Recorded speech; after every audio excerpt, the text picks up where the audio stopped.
Atawang tua to chim diu hita jevin artist hona ma ho hi itin hen ki pasa diu hamna ho thuai tai ki pa me nong lu so le lungmon zong me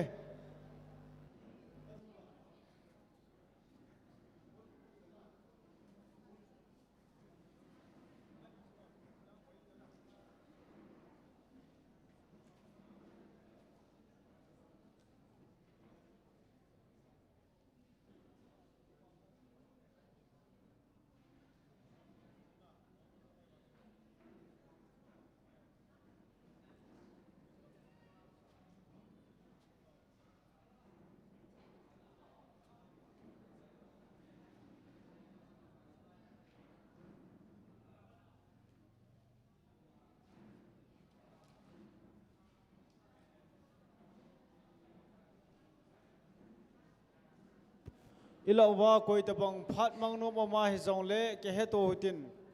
hi chalai I program hi amu zong um diu hin he zong la khai be hin sim hlang ka ting Dr. Lamtinthang Haokip Tilkhou Naleh Maicham Sempehna amun bi VENGNOM community hall pa tuni khwakin thim poi pan pido pasal hem khomang principal DTS hong hintin organizing bola tuni khwa he Dr. Lamtinthang Haokip fans CCPUR Tersampula angai lo ho hive ama tersampul kyo hilo aza pachana muntin na ko na hong karsung hivin koima ikimel he tolo mai theu he jong le isu pi pau zala he tuni khwa hi ho jong thakhat hive nam ngai lu inam sungu gel kho che hive ti hi kilangin ahung jo se jo ki pa thu ki se ye tunia program hilam kaiding hi le kei ka hin kamin boizang hin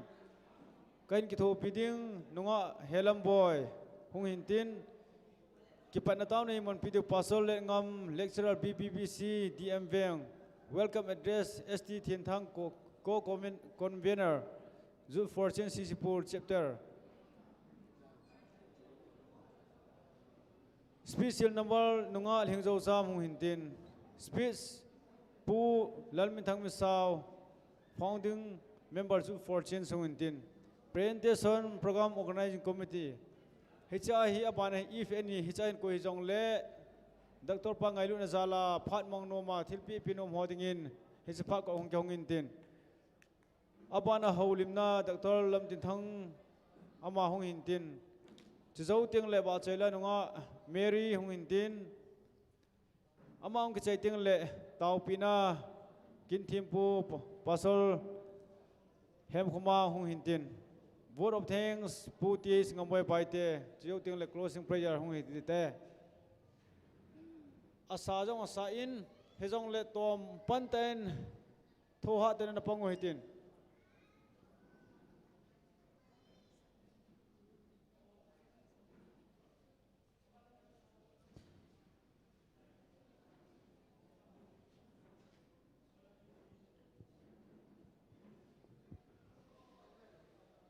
Nunga zozam nung luntam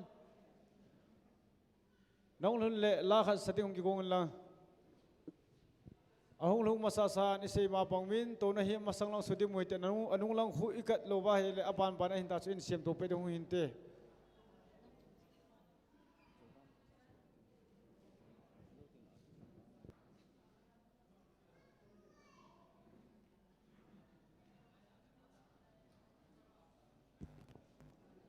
Nunga zozam in pathimba chela in sapi wintin amana sa sai tinga hele abana tuni kho ala sadinga zong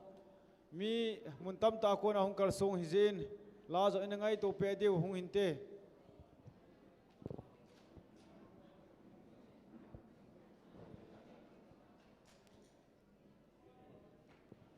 yum now hol sung hi akithong in na cha le hoi ha bolo diu deisa hi e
zo zam hong din dot kil honin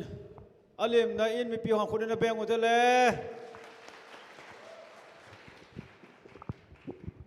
hello hat sa ze bobo pathin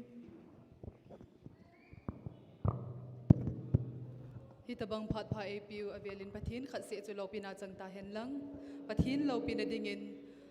zayon gamnom tila chu hin sai nge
Hãy subscribe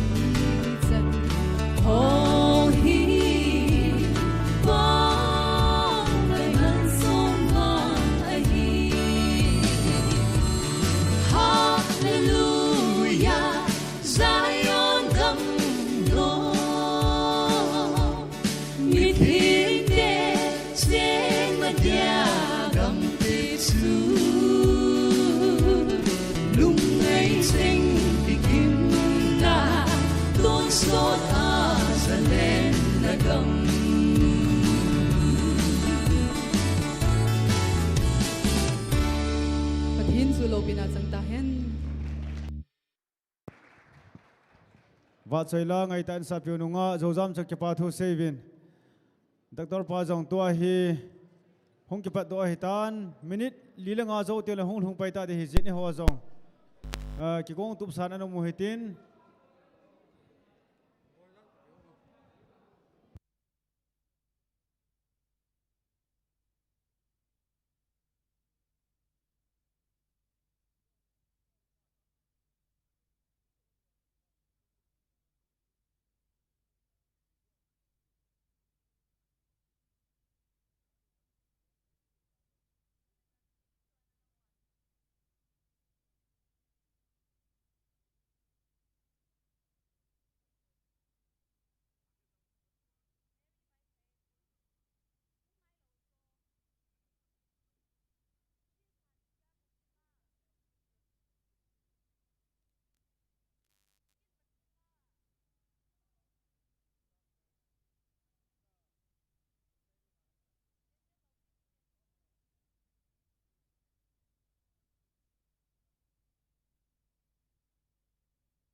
anome isat la law le nome hi chi bo hi ta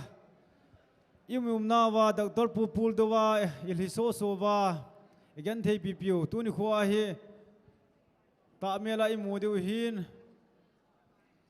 anome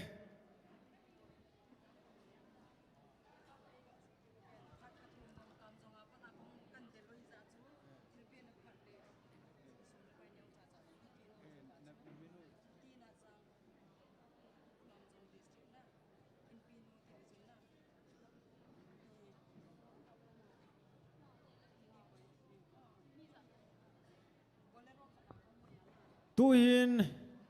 ano mama zengin ki e program mo ito ay hong ke pande nilha an hi nilha lang pung lim khai hong me thein tin a ki hon lo wang ka he ai ma idu chi in ki cho apa de hong hin tin to no ho ki su tup ka hin nunga helam boy la kha hong sa pi le phan de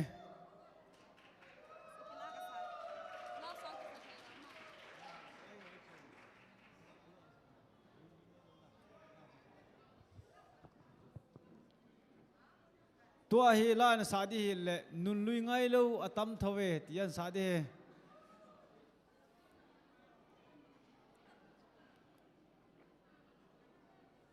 zan hi in kil le bonga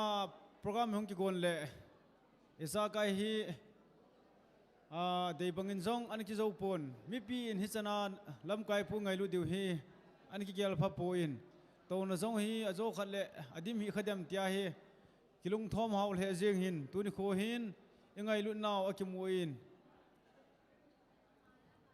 zan ha nunga he lamoi to la sa ka chil hon le da bes a mei ka jan siam hon le kai mu kho mo hin ka gon na ki kan ai le nunga he lamoi lem na mi pe khat be khu beng ki ru te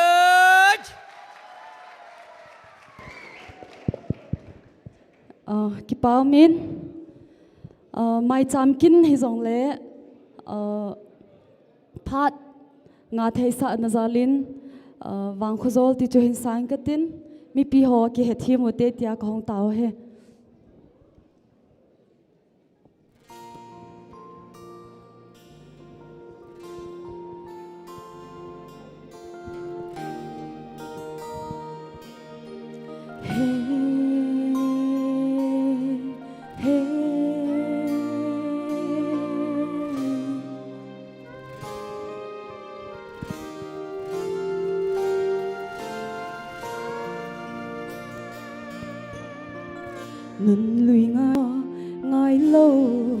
lâu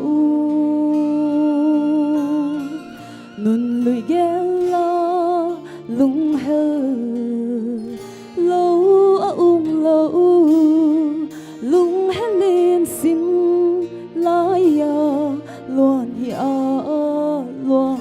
nghe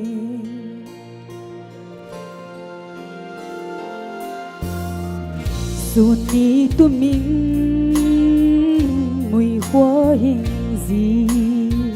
lại lắng nghe sen nào bằng núi lạ gian khổ xót ní mãi mi cất tiếng thề lâu tại khổ vợ đông nghìn dòng kiên nặng hình ghê linh vang khổ gió ngồi cả ngày lên kỳ hình ngõ hình gạo đốt dinh nu cũng khó khiến tu nghìn là hình lên vợ ang cô in kiến năng hình bom vò nghe lung xoang bằng kịp môi cả lung đầy nu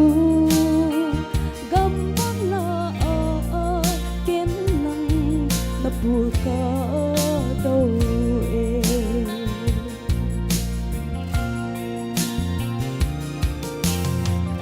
mà chẳng khăn khoa qua mấy hình ngã lại hôn tâm đầu khát bể kỳ dòng ghét thế thoa y nó buông đâu hi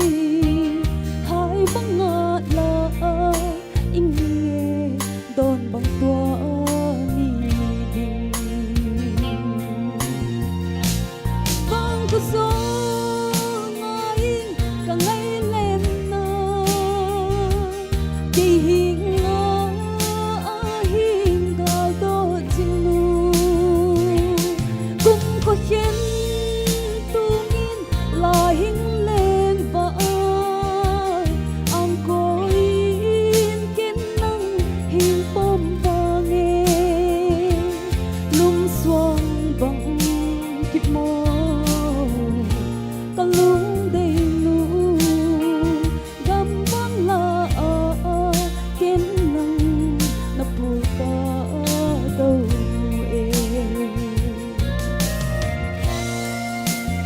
mi pi ho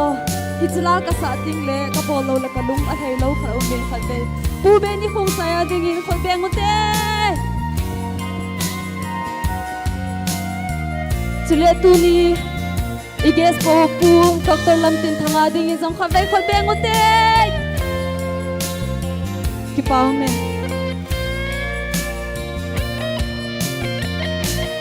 bang ku zo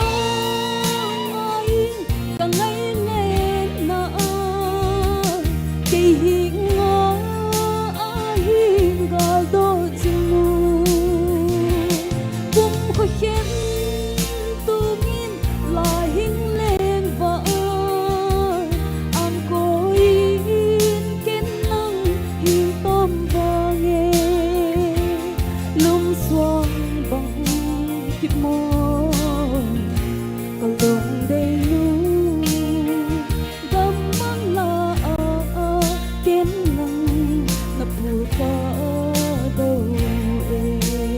mi pi ho go long kha ve sa vo dam bang la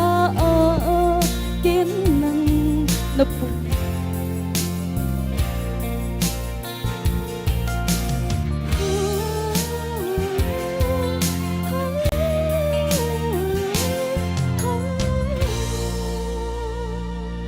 ka ki pa kipa min langai ten sa pyo nunga helam boy chang kipa thu gap tengin phong ve ama hi ong na lai hin thing thinga sei dinga golang ho ama hi anunga kal hi kum som dilanga thingai tan a first la pa cha te hong class 12 pass gamta a mela hoya hoi miladia de amala jinei gumong mong lo ong that nalai hin adoma pat ong ki khanjo kalyong haptani wal beb nalai anam bon de ba hong la chi lo pa ke ko ma min ke pa me doctor pa jong lai tui bong muzalam phai tai hung de ta zin ong lut lut le mi pi hon ama ingai lut naw le zanaw basana ina din di hung hin tin tuni kho hin ise nom pe no chu doctor pa ingai lu so kevin hin la amuna mi zo se chi thi hi lo ji hin ama to kimu to thene diu le achunga thilpha I bolna thene diu alol ingai lu na basana the diu tin hi chi program hung ki gongin tuni kho a hi lam kai jong chom lo aba kha uma le keilam kai na he ti yang di hung hi mein tin mi pi ho thanom tan a chai na lang la to na se mi thu se ngai la wa nom pun e program mo he so lo di chom cha hi a ki chai chale be yang de a ki khan lang le tu ni khwa hi pu te pha chanu te phat ani te pha ti lo cho a chu hi le presentation hi inu yong le doctor pa dinga inu di kaw la ma dinga ka du tu ne bolu se doctor pa ngai lun hung in tin ngai lun na ti mana cho ai jo khala song se pha bin ti ve cho wang zo hung hi thelo ding red ka kan sa do ding hun tin he chala ye hin presentation phat hi tuni a organizing committee hon ahin bol chai tenga le mi pi ho abonom chana ding a phat hung ke hung in tin ahin wang ke ho lim ka bol wa he le jan la ka imu thei pon kamang si le ti ho wang la hin le kha ji thon hung pe bin lang he cho bo chu pha ki pin de he ti lo wa chu presentation phat ting le anom chanin til pha I bol the de he chu pha ko hung ke hung de o no me to chung chawang ku de ka ba de kan ke he do de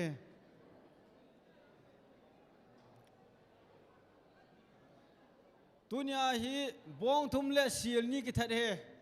athua inam sunguwe hin aza za domin leng thei festival alo le tang mai festival ti ho mumin kati ja pen ma jola kani festival hum di kati ja pen hin tuna talan nei ho za to na sim thi ma le to sa du la sa thi sa du hin tin ai wanga kani a thi ma chu pha rung ki pelo de ti ho na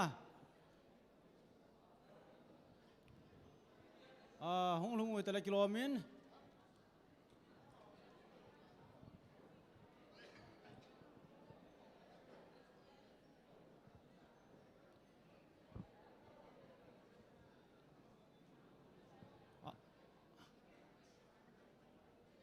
Doctor pa hun le asalangwan in he savil lang tunia hi asadi hin ai wanga ke hi emile ni kai salu jo fan kan to do di hin ke emile ka kai lu ya fan ni lo hin ipi pa ke sei dham Doctor pa hun ta to kilhonin mi pi ho jo se ilim na be khavina dingute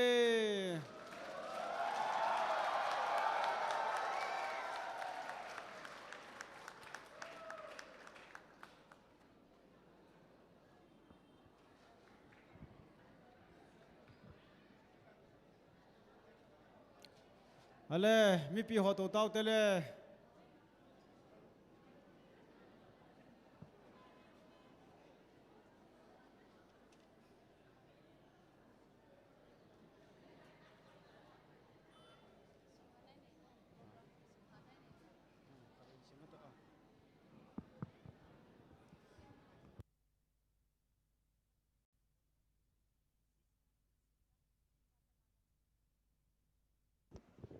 Hello. Kipao min, Dr. Pu ahong lanto kilhanin, tunia ikiman sa na diu program simhana hinaing kate. Dr. Lamtinthang Haokip, Tilkhou Naleh Maicham Sempehna, date 13/3/22, Sunday, time 1 p.m., venue B VENGNOM Community Hall. Minister, Pastor Hem Khomang, Principal DTC, organized by Dr. Lamtinthang Haokip, fans CCPUR. Compare Mr. Boyzang Haokip, Chule Keima Helam Boy Kahitain. Opening prayer, Pastor Letngam Lectural BBC DM Veng. Welcome address, Naltinthang, co-convener, Youth for Change, CCPUR. Special number Ms. Tilkhou Haokip. Speech by Pu Lalminthang Misau, founding members, Youth for Change. Presentation, akhat na program organizing committee hong hintin. Chuting le, if any koi tabang presentation na inum le cha pat hong ki hong di hintin. Abanting le speech by Pu Dr. Lamtinthang Haokip hong hintin. Chuzauting le special number Ms. Mary Vaipei. Chuzau le blessing prayer ahi apat dong zuya hong ki gong di hitantin. Chuting le vote of thanks by TH Ngamboy Baite hong hiding. Chuzauting le closing prayer hong hipay ding ahitay. Tun kipat thay na dingin opening prayer pastor let ngam anakaw tao hiti.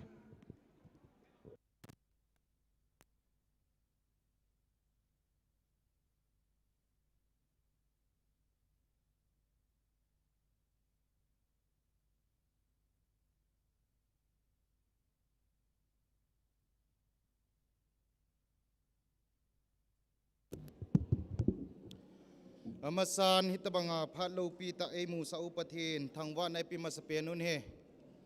phatzo si pathin he nga vopsa na inei na dingwa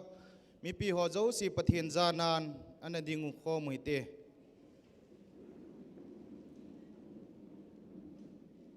pathin he nga taw na neu te taw te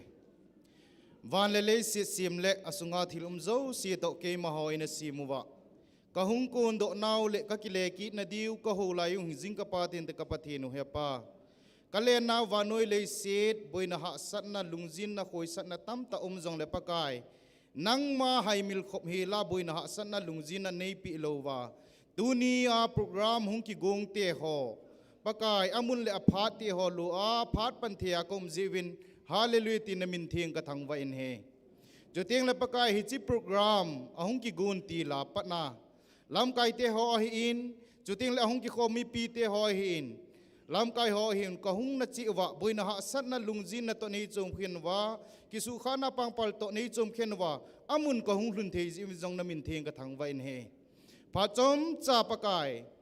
nahin na thu le la a Tilkhou Naleh pakai Maicham sim na program ka hin man na diwahin ka pha nu abula pat atop changia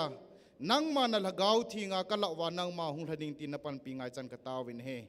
wa choila sading ho hen lang kin them pu hen lang chuting le pakai nain thu sei ding hen lang pakai phat na hung ki mang cha ho zo si ding phat na zaw ho zo si min chong ho zo si nang ma na lagaw thing khat chen nang man umpia nang man ka pha no abula pat top chen ge na lo pin le na thil bol theina nang man nei lam kai di tin na khut thinga kong ki hanu wen he iza kai lopina zo sin na wa hung changa na cha te ho adinga nang ma hin na thu to ki tu a ka chon naw ai thein pat thei nei bu wa ka phan ho nang man nei lam kai di win ti in na khut thengin ki hanin hi chenga chu i hung pu pakai su krista min thing pana na hinga ka taw hi amen Kipawin pastor let ngam chunga kipathu isay uvin enjowa chu phunhil khat kanein blessing prayer to minister pu pastor hem khomang principal DTC in ahin loading hintin tu na banin anachal pai nga lohitin welcome address by Pu Thinthang co-convener Youth for Change.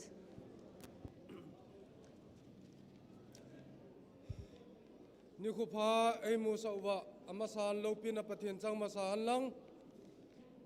tuni niku itabanga mipi in Dr. Lamtinthang to kimukhom na kin gun te ho hi gun masat na jong ana chum ti po in tu chung 12 Manipur General Assembly election result hong ki phun zo wapan in nasata in cho champul gam kaya kun in jong Dr. Pu ngai lu hi tampi ong me ti ki het ji hin ama kom chan ka phajo lo ho amial ta mela munum tampi au me ti ki he ji chun zan hi ni khu in a ki gel khomin he tabanga chu mi pi to ki mu tu khom ding gel kho na zalin Dr. Lamtinthang fans ti in program te ho ong ki gungin a ki gun na bangin tuni ni khu in angai lu mi tampi I hung kal sungwin hausa upa ulenau te ho hiwin haulam kaiza chum chum hi in chule alti so la sathim ta ho hi han lang CSO lang lam kai ho hi han lang chule media team ho hi jong le ahung kal sung ho zo si Dr. Lamtinthang fans minin ngailut salam na bon vin kahin bol vin hi ebola tuni ni khwa Dr. Lamtinthang fans ti hi in ke bol ham itiale tuni chanin gamle na madenga apanla na te ho akal sun na te ho hi mi pi hon ingai sang ma jinguvin MLA te tampi le nam ngai lu gamle go kho sa tampi man lang he jong le jo sila hin mi pi ngai sang loi khat ahung hi zala chu tuni ni khwa hi ama to ki mu tu khom na program te ho hi achum be a hung ki gung a hi in hi chi hin society ai lowal organization za chum ho in ipitile ama hi achuma ki bol ham ti a anagial se loading win tuni ni khoin tipna ka hin nei no movin hi punat pi ta tampi mi dang jong tampi min tin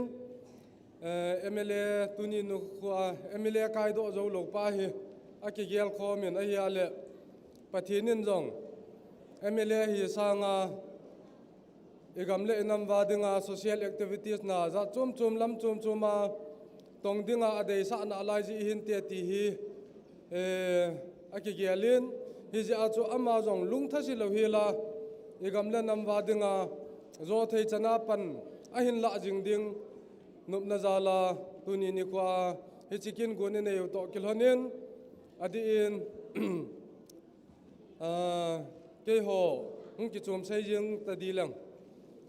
zut fol chen sur cham pul chap tal hoi na ki pa ve sa nin ai nei pi to hung din do pi wan lang pun la kha cha yong la ka in sel pi num win hi chu secretary pa let angol hang let min len le founding member pa ngam len chule lalboy misaul ha bam ho sapu founding member la mani yong yung din do pi wan lang che pi do na kin hin nei ving ka te ding do han o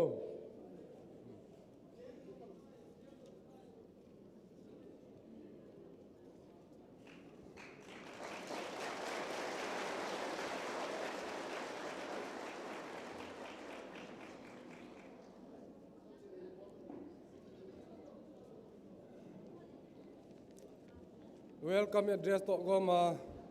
presentation part chom cha kai neu hi chan chuin te ka ki pa e Kipamin tu hina banana sal ken uhitin wa choila sa pi divin nungal hingzo jam ama pha ka hin pe ama hong ki sai tinga hele holimna hini pi divin pulal min thang mi saw founding member ju for change aman pha ni man pi diu he mi pi wa sana wam ngai lu na huil hi anunge asanai sai poi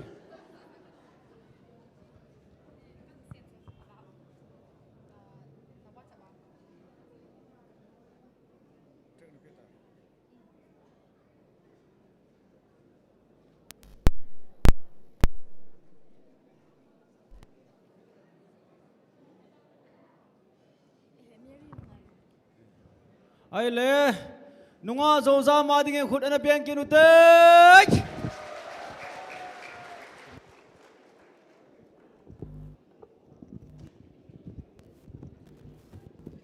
hello pathin lo pi na dingin Tony hum loyo tai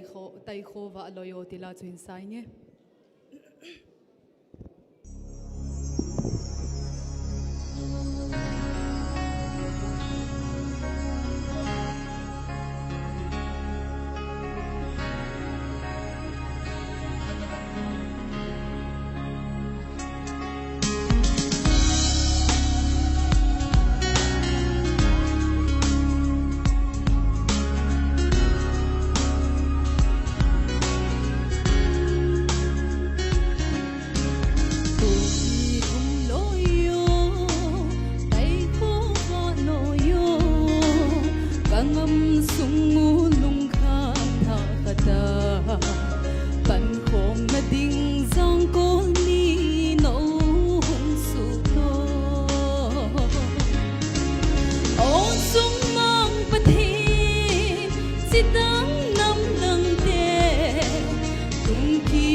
Kipame.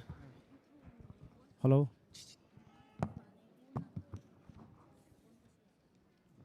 Kipame ba choila ngai tan sa piu nunga jojam chak kipa thu se win tu hin abana phat in man pi ding pool Lamtinthang mi sa founding members of fortune sunginte ama pha kan petai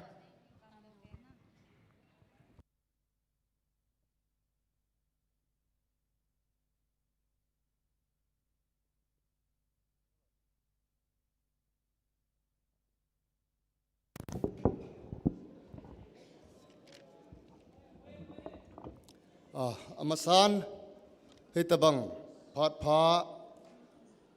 Tilkhou Naleh Maicham Sempehna programa hungkal song zo sin abon win salam kain pevin he tuni ko hin Dr. Pungai lu ngen hivin ahin angai lu chi hiwang win angai lu di set hon ahin go na hin tuni hin ahin go nawa mi zat pi hungkal son naw hi na chung cheu wa ke pa thu ka in se ne he tuni ko hin election a ha ta hung thai sai ko na ka hi jen ka thu sei tampi an he an za sa yong na diu hin azalo jong na diu hin thu hi tam pin sei pong katin ke hilaya jing ka hi zein Delhi akona hungkal song Youth for Change founding member pung amlen haulai hi kaphat hi chom chakhat kain la zo le ma zo hai kain pe son ding hin mi pi hon an he them le chun ke pau min te Dr. Pu hi aman jong hin seinan tin Youth for Change ti hin Delhi akon in 2009-10 langa pat chun kanai ki hol hi jing ve nei le akita so zo thei pun ahin 2015 vel chun 2015 January la chun Youth for Change si ata abe adingin na tong pantau te tihin Naleh Maicham munakun golang hele upa hele mi som li som nga tabang he kahung kyo khom ven he chinia kona Youth for Change minai na hung ki tong panahin tu chung hin jong tamasa chung in 2019 20 by election achun Youth for Change min ha ta in Dr. Pu he sai tu in age ki sonin ahin wang set ten lol hin na anaki muzo pon ai pi jong le tu chung 2022 a he mun chom chi a Youth for Change soyong constituency boy pi ding anaki phat hen tu chung chun mi izat ham khaden amunin Youth for Change han lang cycle han lang kangpo pi han lang saikot han lang singa de yong le tiep na hung kimu tolonin munzo si a hung kitep pha ro hin Youth for Change hi member hi hom cha kan hi na lai jeu hin kana zo lo jeu win tu chung election hi ei ma het na chi alhai utin Youth for Change minin koima na sot da pharu te ti chu Youth for Change stand morally support wang aki bolin Dr. Pu he aje chu i constituency chi a hung thai ding phanin mi zat ham khat so ki sol nan a hen la mi zo se tha le jung zo se hi full taina ga ki pe zo ta pon a hen tunia ka sei nom chu nang hola ka sei nom chu pathinin tu a ha kai ding a adei nai lo ji himai thein te ti chu ka sei do no me hen epi jong le Youth for Change in to gon hung ki nei nom ting le hen hung ki nei ting le hen tunia hung kal song ho zo se jong hen an he thiam diwa kain dei chu Youth for Change se kangpo pi a omen Churchanpur a omen Chandel a omen Imphal a omen chule headquarter a omen Delhi a omen hichenghi a omen chule co convener district a co convener hi Churchanpura injo welcome speech nei pa cho hin pu then thang Haokip a hin chule more a Chandela hi pu Dr. Manglal Haokip a hin chule tingno pala hi sopi pau khu thang a hin chule kangpo pi a hi thang rizoi bai te a hin ipikin hi hen lang Youth for Change a hin Dr. Pu ngai na ho zo se hin kin nain gon ham ai lo le t-shirt nain sim no mu ham ipiam khat nain bol nom ting lew tu ni a ke hilaya hung ki ko bang hin ai lo le ki zato ji lew hen ka de sa na ka hin phong ne chule tu ni kho hin seiding tampi umen hi jong le ke hin kaloi pau ka co founding member pungam len haulai hi tu Delhi Supreme Court na tong hin ama zo hi kaphat abdang si hin peng katin achai na dingin Dr. Pu le ain nei pi hung ding do in tin kapa hin tu jing jan hi chun Dr. Pu hi hilaya hung de ti het phat chun khat anu na silpen lang khat apau Dr. Pu na silpen ati ja chu tu a he Youth for Change min chun in zon kain gong tawin tu a he kanu le kapa ko na he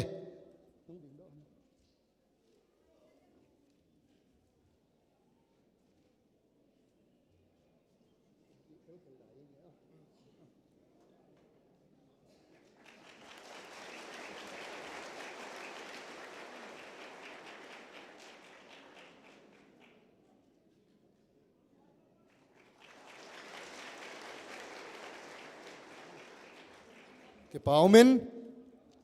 tua aban cái phát đình dâu se he pu ngam lên hậu lại ni hung lạ pe taleo cái bảo mình te sei khiel le cái ngày damutin i sei kha ho i society wa dinga i gam sung wa dingin khan to na le machal na hejing ta hen ka ki pa e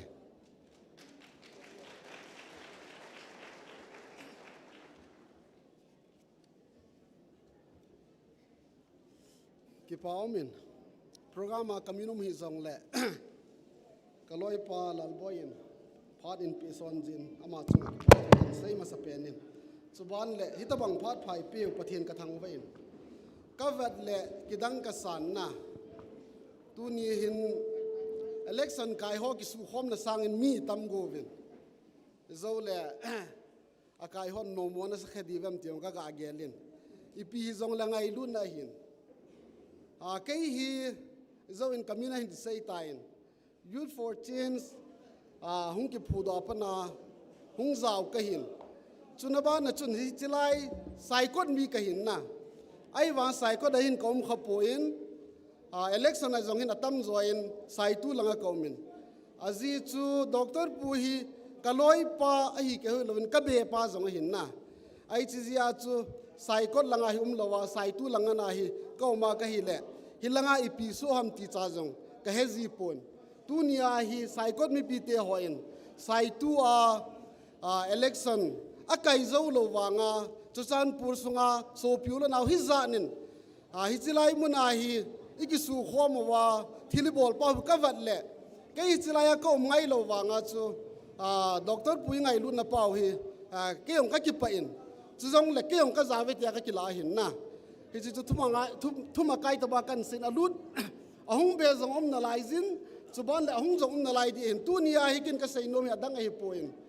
youth for change ai lo le sai tu election chung chang a hi neu khat mi pi het dinga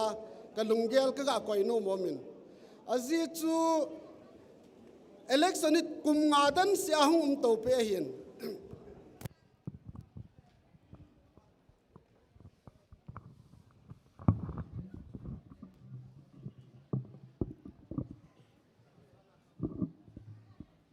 election hi kum nga dan si ahung uma hin na hin la tu chung election hi za chum ka sain azi chu nu naw chapang vote nei nai lo ho en jong manipur election aboi pi win atale ama constituency jong hilo mun chuma sai tu hin mi tam tain lunggel isap lawin na chuban le mun chuma pana itaw na ho ipan khom na ho hi aga hung ki mu panin om tain youth for change in hung ki bol hi election kai na ding bo lunggel kin e poi ti pai tu ne ka sei no hin igam sungwa ki khel na ding pai a hin tu hin ki khel na hi aum pan tai mu thei nom tai ti tu nin hilai mun ang ki mu na hi chi chon mi pi te ho chunga ki pa thu jong ka hin sein chuban le mi pi chong na kan nei nom na kha chu pham te hai le chun i society wa hin atam zo hin mi oi mo vin na nam lam kai hoi mo vin hau lam kai hoi mo vin ai lo le civil society lam kai hoi mo vin student leader hoi mo vin thing noi hoi mo vin amo ho choya kuna hung kun do ham ti vadai le mi pi product hi cho na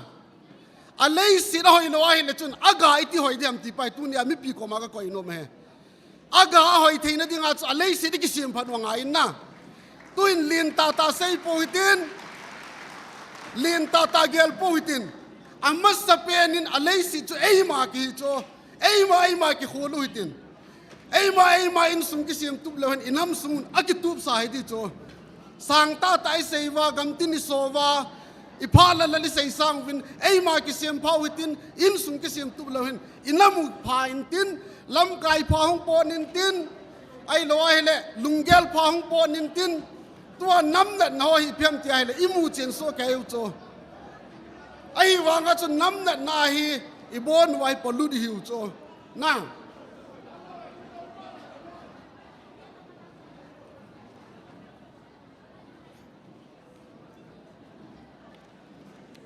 ka tha hu nom do ga yo azi chu nam na nai mi tam te ni se yu win na anan na chai sungom cho inam sungwa hi virus palo tam cho inam sungwa hi cancer sanga hoi mo zo na nei nei u cho hichinan na cha mi mal zo sin ti nei u cho อีกสูดำเทนดิวช่วยห้องคนเดียมติไอละจุนปฏินาห้องคนเดียน่าตุนิหินปฏินี้นายาหิเละอินสุงซงกิงไอลูอินำสุงซงกิงไอลูหินไอ้หัวอินปฏินี้บายพาสิบอลูวินเฮาสัตย์ดีของอินโนมูวินมินทันดีของอินโนมูวินอินเจนดีโนมูวินห้องคนนับไปฮิดาร์ไว้หัวลูโจฮิจิใจอินำหุยดำเทยลูโจอินำดำนาดีว่าจะง่ายขอเป็นจุปฏินี้หินอิมิมาลว่าปฏินี้ในว่าอินสุงว่าปฏินี้เบลูเลอินำสุงว่าภาษาไทยก็ใส่โนไม่เห็นนะตูนินใส่ตัวหิน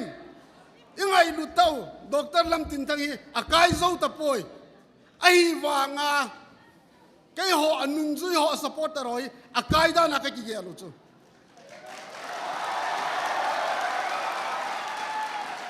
อากิเดย์เป็นจูเอเล็กชันไก่ไอ้ปอยอินำกิเขียนเลยดิวกิเดย์นะกิเขียนนั้นลูกตาจูใส่ตัวอยู่นั่นละสร้างตาหิงเลมาสงมใส่ก็น่ะอิจเจนเดียวสิวันนั้นน้ำจูอิจนั้นน่ะเราเสียสูดำเทนดิ่งอาจูยูทฟอร์จูนสินปันหุ่งกิลาหินฮิจิจะยูทฟอร์จูนสอบอิงันสิว่าอยู่เลยจนดีเราดีนไม่ปีเราสิเนี่ยตัวสนุกไงที่ปากก็เสียดอนโนมเห็นนะอีบอยน่าฮีอาสลุสันจะเฮ็ดจูอิจุยงับเราจูอาสลุสันน่ะใบเป็นจูไอ้กิเกลดอหินไอ้กิเดลดอมาสังเสียจูไบเบิลาอิสโอปิมินาอิสโอปิมินาโบซีจูลาดอดิ้งกิโนมาไอ้มามินาอินคัมกิดอนเลวป้าจูอีฮอสไซตี้อามิจูไอ้มินมอนะกิโคลว่ามีมินมอนะกิเซจูตัวนี้ไอ้กินอะไรก็เซโนมีอามิมาลาอิมินมอนะป้าวิอีกิสูดิวเลยอินามุดัมเดติป้าก็เซโนมีฮิจิติงาจูโกยมากิปันดงงามมตะเลวมิซาวซีอินทัลจอยฮอยกิจานูไอ้เลวเลย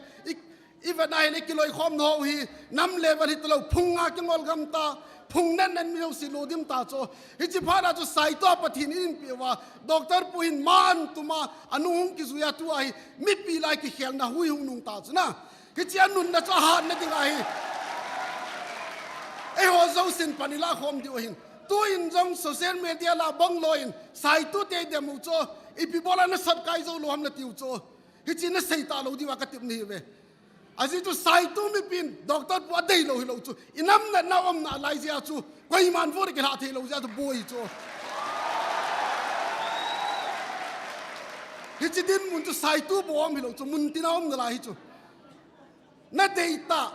น่าวูดนักหาเทมาสังเสียจูนั่นหันดอปันจงอเดต้าน่าตัวเราเดตีเฮ็ดงไงจูไม่ปีทะเลงดิ้งจูไม่ปีนั่นหันดิ้งเห็นนะกาลาขัดเลนีอินหิมเลทัลฮัมสุมเลปายฮัมพุงเลจ้าฮัมพันไอแลนไว้เลยตัวอากาศตัวปันจงฮิจินาจะโตดีโจ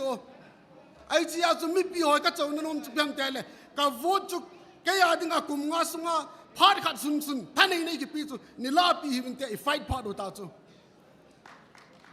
ฮิจิจงจางไอคอยไม่กินอันสีตุมดิวอัมปอยอิลาสัมดันอินัดดันนูจูอีหัวบุ้งลำกายเราเสียงอัมเลวจิตุยนะelection พาดเละปฏิทินทูตยังกิโต constitution ยังกิโตมีขัดโหวตขัดอธิสาโหวตหาเราดิ้งอจินัยดอสาโหวตทำเราดิ้งอาหุงเราเอลหาที่เราดิ้งกิเทียวเจ้าหอลามเราจูอี voting percentage วิวัฒน์เละ90ลังอภาจูโหวตละหอยสิมเละมีทุ่มมิลลินะมีจูฮิจิจ่อยละดำในกิลาดีวงจว่ากิลำไก่เตจูปฏิทินที่พัดที่โบดิวหำนะปฏิทินพัดที่โบจันนดีว่าจูกิสูดิวไงจูไอจะมีจูมาก็ไอโมเนฮิปโปอินอามีมัลจีไอมากิโคลูตินอินามุฮิฮอนกิจันดำเต้าเต้น้ำดำนั่นดิ่งนั่งคนเอาเมย์ใครคนเอาเมย์ตีไปตุนเนี่ยก็เสียทุบปีเป็นโนมาเห็นนะจุบันเลยด็อกเตอร์พูดว่าไงรู้ตั้มตามุนตินาน้ำเวก็กี่ป้าเวอบีเอป้าทะเลงินอับมาทะเลอบีเอป้าหินก็กี่ป้าเอ็นะไอ้ว่ายังไงรู้ดันป้าฮีกาลาปนาอันนั้นตัวไอ้กี่ป้าปีว่ายังไงรู้ไม่มีอากาศเราดีจูยังไงรู้ตาเต่าเลยอามานาจีพีอามานาทางซับจูอินไซน์หลังอิโซพิวน่าก็มาอิเซย์ซอนว่าconvincibleไว้เลยฮิจิจุดด็อกเตอร์พูดกิโทปีเทน่ายูทฟอร์จูนสิกิโทปีเทน่าเป็นหงส์เดียนะไอ้เจ้าจะไม่ปีหอยตัวนี้ไอ้มอสไอ้หงส์ไว้ไล่ทุกกิเซย์หอยยังไงว่าอีกินุงเลวเลยมอสเอ็ดินฮิจิจุนอีหงส์ลุลังว่าอีเกลโดโลฮาวอีเกลโดมเลยอีนุงทุนพัดเลยอินสุงไอ้ applicable เดียวกันเดียนะลุงเซตันกิเขียนละไปยังไงจัดมงไงแต่อีเป่าดาวเล่ isai langa cheng inoi siwe mini gamu ala goe mini inoi siwe ai wanga chu ichon dan I khandan pau chu mi za thia kyum lo chu hoi lai mi za ne ki kila ding ong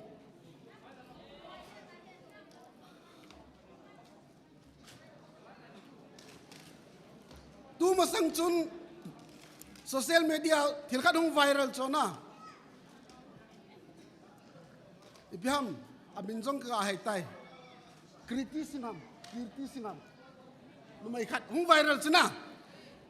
ku ki ten voting right ma nei nai poverty chu na ane ke mi tia chu ipo na nu chu mun tina don bu na nei chu hoi ta ge la ta sei chu la voting rights nei lo dan chu vote min la jing ke la ama tu sei ipo na sang isung wa pa chu ipo na diu chu tu ne a vote ki la thi lo tam ta kyum chu la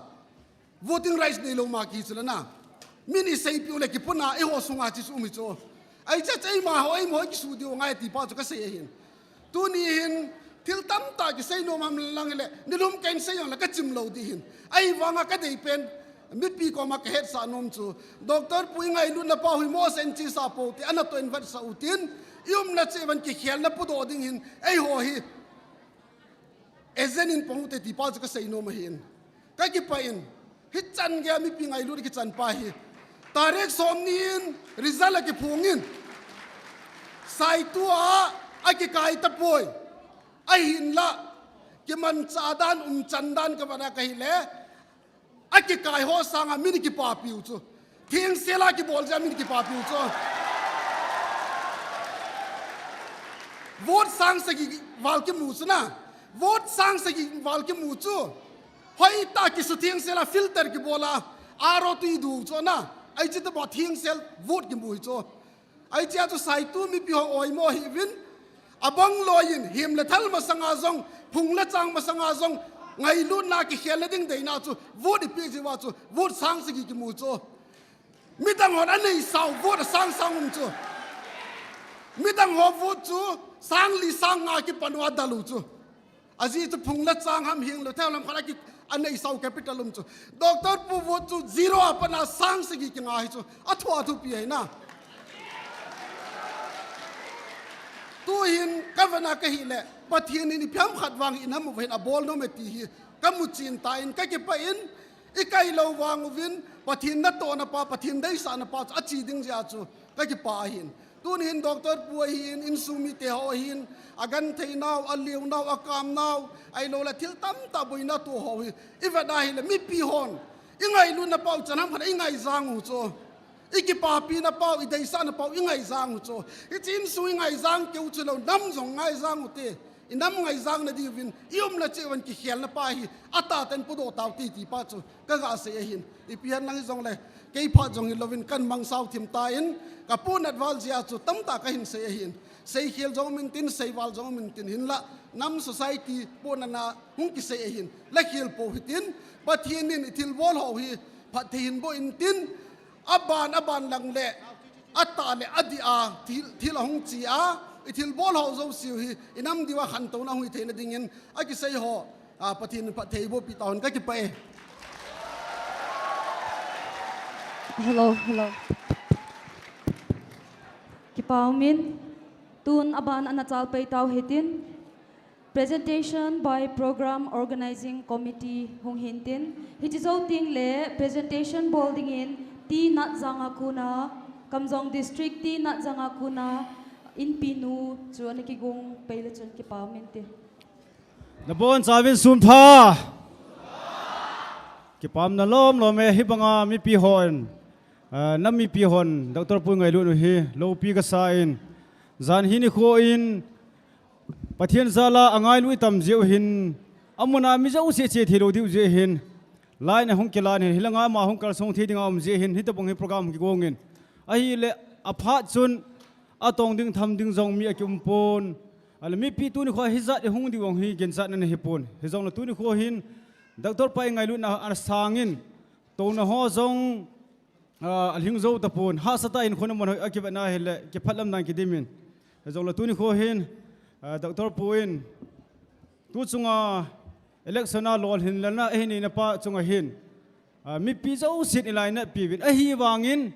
hichi ama hi emle dinga hung pi hilobin ku ki sa te dinga lam kaya hung pi heti hi ka se do no min he tu ni khwa pana hi ku ki sa te nam nai to adu he na khang tha hon ke khial na polu du he ilam kai du pathin nei pi utan phatia so diu tu a emle kai zo la gam sung bo sim di hin ku ki sa te cheneu se sim the dinga lam kai pha ke pathin nei pi hin phatia to so diu di ka se no me Sule ama hi kangai sang na le kangai lu na chu adang hi pun phung la changa boilo kita ta hang san ta anam pia dinga ding hi ji ai ki ngai na hi tu ni kho hin akai lo mi tam pi chi pi dinga ke bol pil wa doctor pu bo hi ta hi ki lung sit chom ti ge lo me thin te hi chu hi lo hi pathianin inam sungu hin gong khom the ding le nam ngai lu ta a hin kho in phal do the ai pi ji ba chi ti ki mo ba de ham na Zong le kangai sang na hedang hipoi ameli mu sia ata sa chunga ku ki cha te inam banu azem ha ki khai khai jing anu palhona na he chi hi koi zo siam lo hina hita bang ne hi wang phawe doctor pu jong lu neu hin pathianin nalung sit din ngai lu ding ku ki cha ten tam ta na pin nang se a zan izat ni mulo ka him ke jong mi izat ni mulo ham mil hit izat long do ham tu ni khwa hi nang hi mil hi a kai sa de ka kai sa doi tai na alo sam ne hi poi ku ki sa te mi hem zat piang jong le doctor pu banga lung sit na chang de koi ma sam nai sai ro de na tu ni khwa hin nanam mi te ka ngai lu win lo sam ki sa hin thase ki sa hin namil hi lon ho akimun ki tho zo pun nang je a mi tam pin isana hin kho gan the thu ham Tuni ko hin hasit nang gyal hin lang pathianin namlam kai dinga na hin tun ja hi chi gam be neu khatna vai hom dinga chu nal hin sa nai lo hi lung neu hin akit ting le kita na in nal hin san tin ngai lu na nal hin san tin lung se nen na hin sa de he na lung neu lo de he tuni ko hi sai tu bo se a vai hom di hi la chun na ka yang the he zong la tuni ko na nam mi pi ka ngai lu naw pa chi asat jong sa in mi pi jong kita to no ha sa hi jong le nang mel muno ma tu ni khwa mi zar hi ong khom theina pa hi lo sam ki gyal hin zan hin zo hi chi tapang program ki gon ding sum cheng kha zo lo pu thien thangin dangka sang thum hin pu da cha program hung ki pan hin kalung gelo cha mi zani vel ding thei tu ki la le azo khat hung war kha de o katiu to no jong cha som ngam som gom ka golu na ala mi pi hung lo dong cha la ki phat lam he zong la na hung so ke jeven ki pa thu gap ding ka phong ei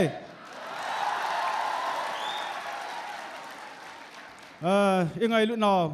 hesu amano hesu kain azong la tu ni kho hin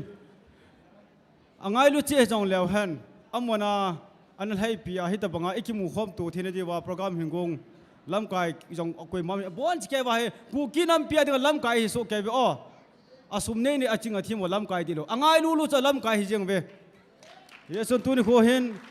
committee ti de ham hon thilpi na ne au sa ka hin bolovin hi chiung ke sanin lang kain pe du hi le pa cha hi ai le inam sungu hi hi chi pa cha banga na hin pa do sa ki na nam dang jo sa sanga lien zo na hin tun do ding hin ke hon zo hi chi ba sa nan pa cha khat to kain pinom win pon hi le na hilon na namit hi ka thi hul pi ni ta we to pa na hilon to lo ding ki pa na hi zo lon sa do hai tai o nanom na wam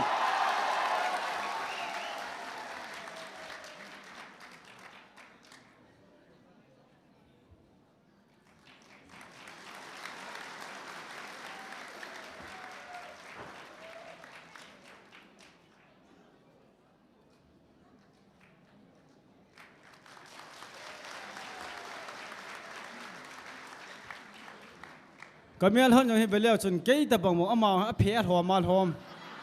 sam jong kilo na lai lung si mel puna ki pu ai chi chu ye ngai hin kho he pathenin ku ki cha te le inam sung le doctor pu phathe bu in tin tu ni khwa panin ki pa na le ki lung khat na le ki ta anan vai hom tau te bon chawin da chung chok ki pa Hello. Ki pa min pu boizanga khunin tilkhou na ngai ta le lunglit na thei tam pia hin sei do ji achunga ki pa thui sei win tun abanin anjawa ka hin phun ti na janga kuna nu te chun aphan hong kilo dingin kain timin hi zo ting le wind of change women wing ho na phat na hung kila pe leo chon ki pa mente chile koi hi le hi zo ting zong le hin presentation nei num hung ki hong ding a hi in hi cha hi koi ma a holim sot lawa ipi ding ki pia i phat chei pe ding ti chu ka hin tep na hi kit ne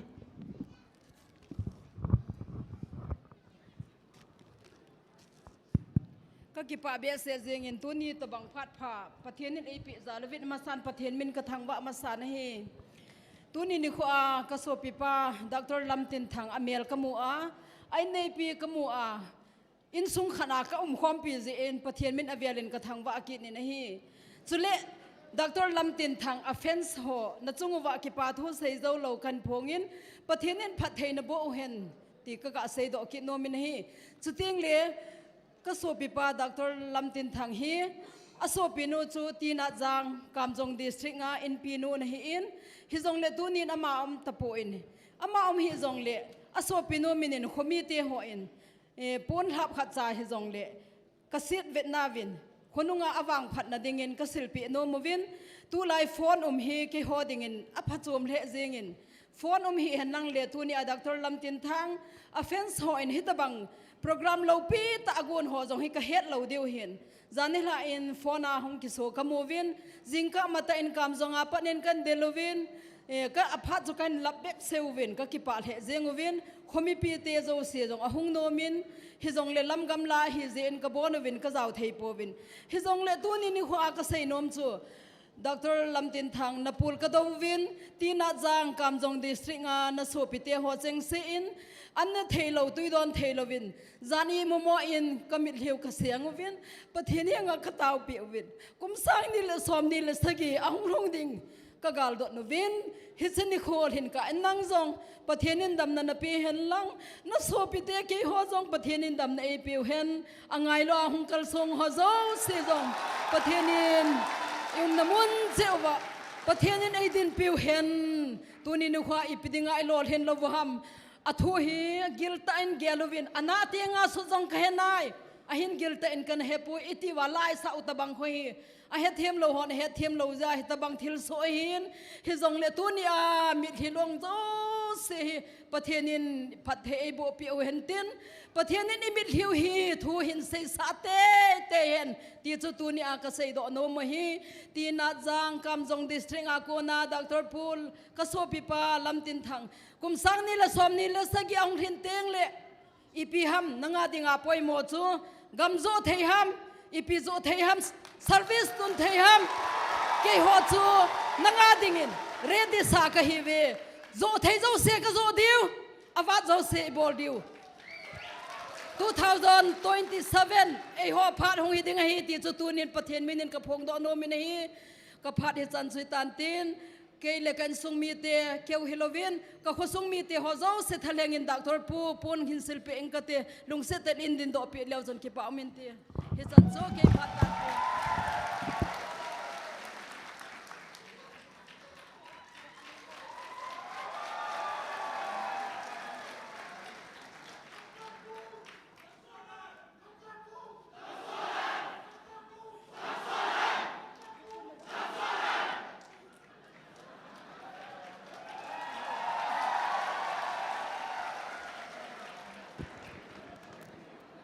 Hello, kipao min. Lungmun ta le kinep ta thu pi ta le lau pi ta hin CCPUR. Kamjong district ti na zanga kuna in pi te nu te chunga kipa thui se uvin tun abanin wind of change women wing ho chun aphan hung kila pe ding ini kitem ve hi chu ting le chun kam do venga kuna nu wa nei lengin jong na phat ko abel vela ko lowin na phan hung kila pe in ti chu ka hin he sa e Punat balin jamhat kalian na lung manin. Wind of change, women wing kiti hohi. I hear zong diuhin, I hello zong may tewin. Tu zong saikot MLA pu paulin lal, women wing ho kahiweti suka hin say hil chet ahiin. Tu ni hun det ten ni chun kake khadu kakipa uwin, kake khadu kakabuvin. Say te bol te likan ipuin. Ahin zania tu kazawa kodin Dr. Pu hi chilaya hung di heti patin ke ho Wind of Change women wing ho jong ki gong win puan sil na be ibol the sun sunu ne ute tia hung ki gong ka hiu in Dr. Pu ko ma alas na ka sei nom chu hele Bible ai mu in Joseph zong pathinin atun nom ji in gen theina ha sata na tu sa in khonunga sang ta in ain dom sang e ti chu i hai mil lo din kan sei lo no me ti je chon ton Wind of Change chairperson nu hungan lang chole ke ho mi mala Wind of Change women wing ho jong pon silpi nom zo si hung do lang aban banin silpi utin chu choi ho phat chai nei tan te Gari number MN06LA2501 Maruti Celero grey color lungsit in side naga boarding in tipnan he MN06LA2501 Maruti Celero nunga nem boy no mai la sating na wan ki won chum phante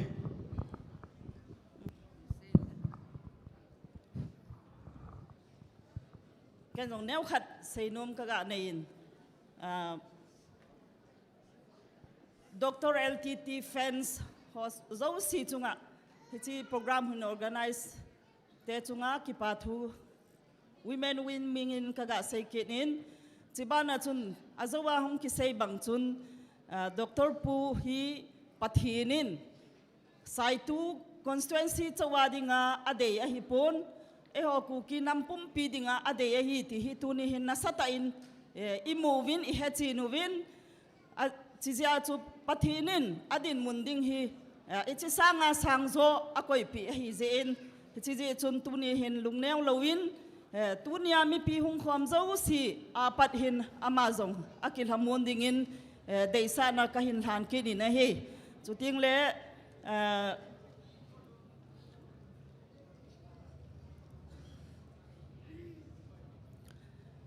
Youth for Change kan titing le will sign titinunun chuting le nu te zo si hi Youth for Change te dinga na side wa dingjing ka hiwin Youth for Change te kahun tosot jingwe ti jong hi women win minin tunin kahun phum do ina hi chuting le Youth for Change ka titing le will sign tin mi pin ni ve thumve ga samleu hin kanumin Youth for Change kan ting tila will sign iti di we Youth for Change Youth for Change Youth for Change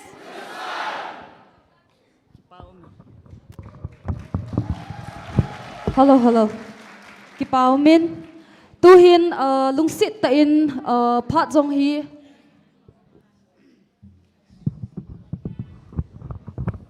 na sei nom su kele I khuzin diu he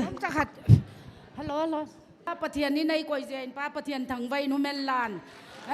tunin hi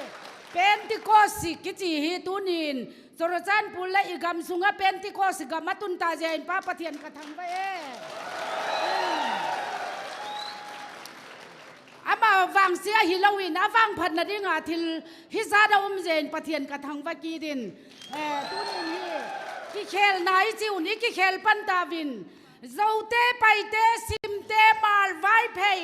lu sei kang te ku ki umlo khap ku khap kui bang gon ta di zote paite simte mal vai phei lu sei kang te ku ki umlo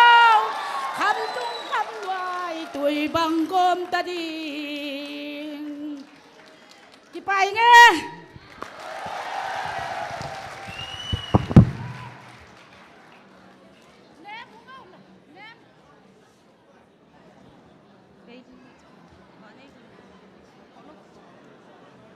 tun lungsit ta in phat hi pu Dr. Puzong dingdan in tin koi tabang presentation nei nung om na laya hile thu I macha seilawin silpi thu thu tin a khuti lawale I khuwa de he chang khat sei tanu nangin Dr. Pu Dr. Pu Dr. Pu Dr. Pu Dr. Pu Dr. Pu Dr. Pu tua hi Dr. Pu ka hin ti le lo thing hen ni ti diu he a Dr. Pu Dr. Pu Dr. Pu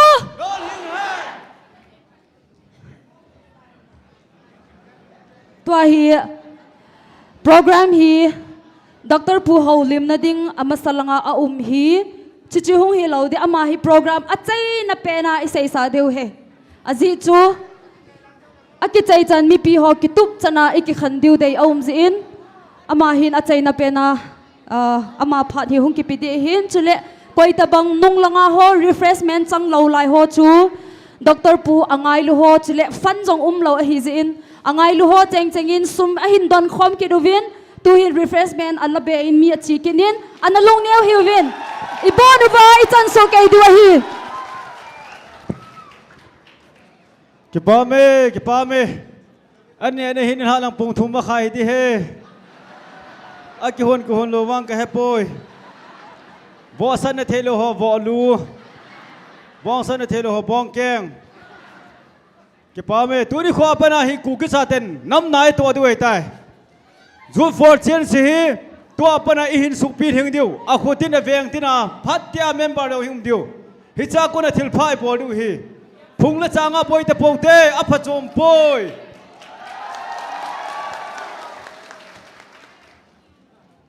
pathianin ama hi lamkai inama piu han lang hi le tu ni khwa hi gan the na mil hi long lo de he na hi lo ha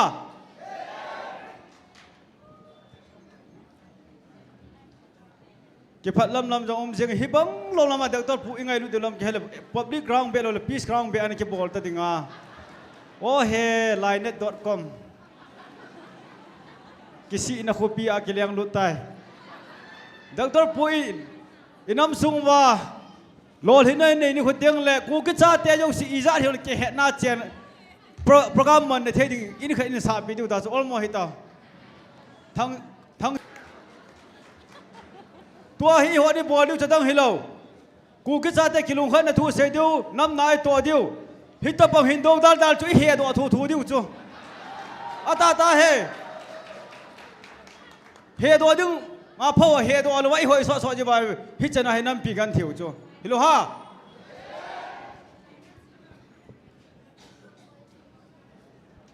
he chim ka chai tiang le nunga nem boy pathian ba chola sadin kong le phan te nin ha le so be diu tam thil pe penom hoding phat ke hong sing e lung se tan na penom chan hong pe jing theu he abana holim no ho ke hong talo di hi zin o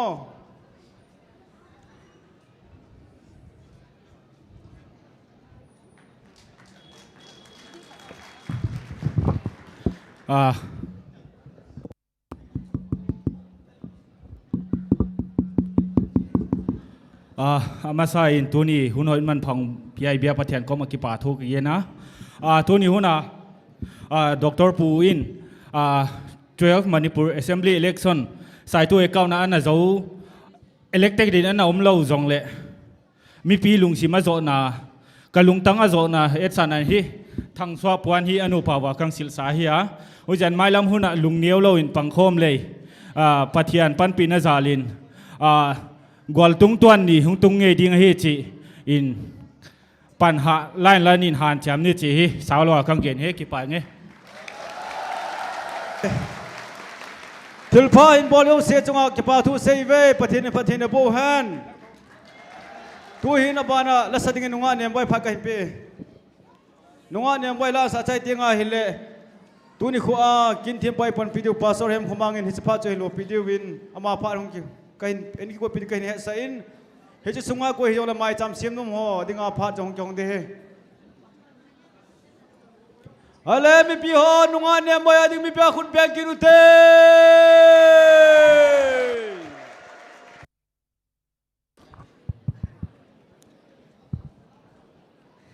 kahung thun le phat ka chang jingen compare pa changa ke pa thu ka sain mi hima ikingai ting le ha sam na di lung neu na di umjong le pakai pathena ikingai ting ole pathini ni kho khat le sang ta ai tun thayo he ti so ikitep na wa hin pathin wa choi na dingin pakaya kinem sing tila sun sang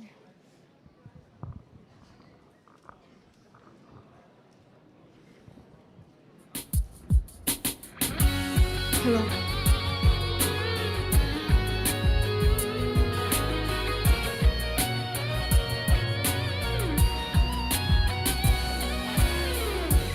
ito bang ngapha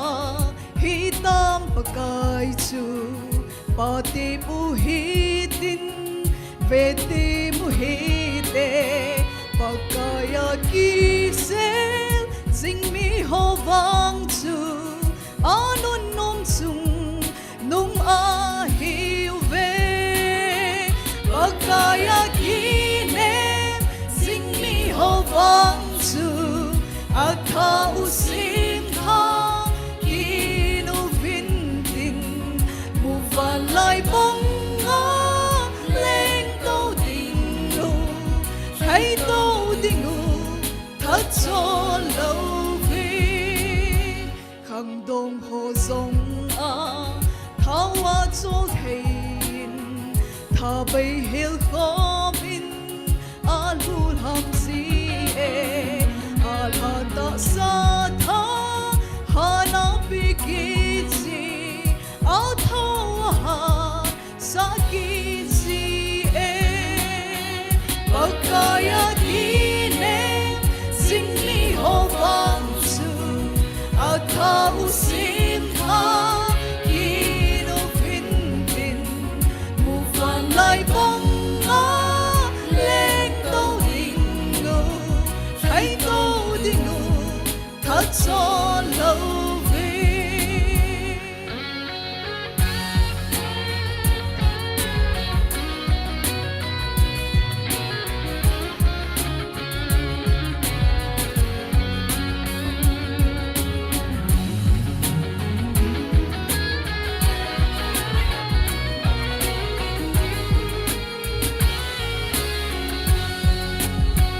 cây pi bạ cái nâu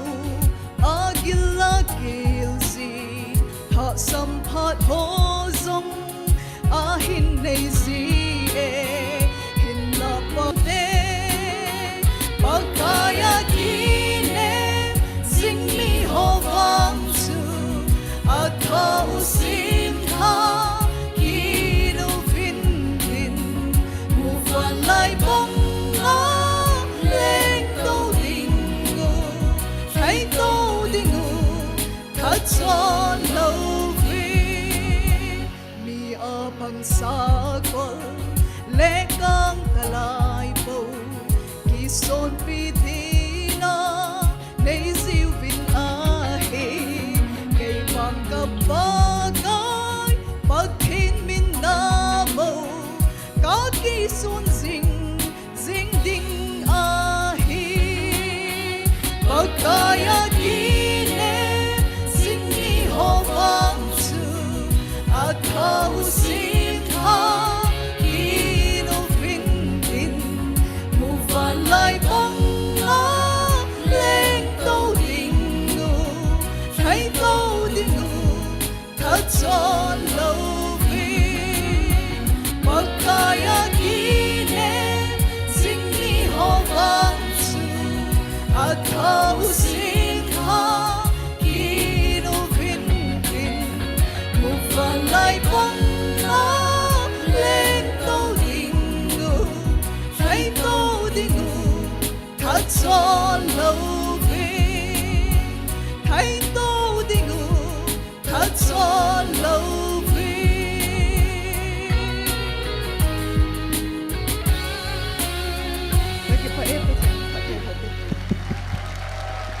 kipa me wa chela ngai tan sapinunga niam boy chang kipa thu save tua hi minister pa phar hung hi hin ai le now he akiti in tuni khwa hi doctor pu hi pon silpino me hin la pon ki choilo man lo ho chun sumla painel cha cha heuna kapino me tium hi chi mi yo si hung kal ro thi lo ti hi a salon thedinga le bok sampuna ho en govin lang hi chu ki tho pina ro le ama apino ho in api theding lam pi jana go ngun tin tu hin tu ni ko akin thiam pa e pan video pastor hem khoma ama pha ru hin ten ama hong tin to khlani committee hon song ki pa na zalin pun kha ka selfie nom win chuba na song aman za hong tin to khlani na pha ni kilo pai pai la phan te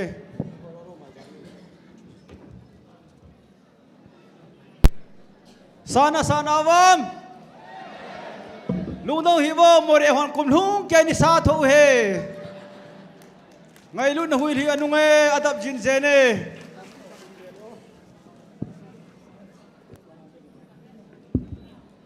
program chu taw namang ding hi jong leng ni program hi Tilkhou na program ti yong hi in minute thum tabang holim na chom cha hi neng kate pi hele tu ni hit tabang kin lo pi ta a dinga hit chel hachana tong thei dinga tepna a hin ball youth for change lam kai ho chunga ke pa thu ka sein chule tu ni ni khu a Dr. Lamtinthang a hin aloi nu hin tala worker ho hi in chule mi piong ki khom ho zo se ken jong ka ngai lut naw chibai ka hin ball na he mi itamovin ka vetna hele ke jong ka sei got ho he apat di dan jong ka thim thei be se tapon ki pam ma zengin tu ni tabang ni kho lopi ta ai mu theu he Dr. Lamtinthang hi ken jong personal ta ka ki het hon lo wangin achan chin ho follow kana bol zengin delhiam langa delhiam laya patin e ho nam thua involve a hin ho kana muzi in ka ki papi mama zengin abanin in langa hung pot de in ichen naw gam sunga mei thei ho hi hen lang adang dang nam dang dang ho to tv la dunga debate abol ho jong kana ngai ji in ka ki papi le zengin ken ka sei thei lo kalunga ka gel ka sei do thei lo tamta ho e ho nama ding in thil phachom tamta a sei do ho ka mo na hele ka ki papi mama zengin tuni ni kho in amazon hitabang social activities khata hi na ai lo le nama ding ana tonga hi na zo se chung chona lin zo cha na to thina ding in election in bolin election ni ve chu a hin te ta na hin la tu ni chanin lol hin na he lol hin na ta kai do na ta he amunai pun e jong le tu ni ni kho hin mi tam ta ni ngai lo ti he imu thei ve na he le ki pa isa ma mau khat so hi ke den vo da hin hol na he ke ma hisab danin kum khat wal bep a hin a lain hi che a jong mi hi zat anung zui ding le angai lu tam ta amu hi ka ve na he le politician ai lo le election tet hola adinga he ma hi mi lo hing pen khat he tin jong ka sei nomin tu ni kho hin atam zo hi Christian hi te diu kata sanin hi ji chun Bible a ko nin jong Tilkhou na chamcha ka hin man nom khat so hi le David hin kho hi vet a hi le David hi leng dinga thau nuan hi a hin thau nuwa hi zawa jong hin leng ana chang poi ti hi heaven leng dinga Samuel in thau ana nu zo jong chun kum som le kum nga sung tabang hi Saul akonin ana zamin Solin athang thibin Goliath atha apat chun Solin thang thip na tamta a hin nein thading hin kho ai lo thading in an del le in amazon gam thip la ki selin a hin la chu tabanga atha ding pa na del lai jong chun evena hele David chun kidang ta in Sol hin kho chaman ala thei din mun jong ni ve zen hi Sol hi an hi ngoi ti hi imovin a hin la hi tabang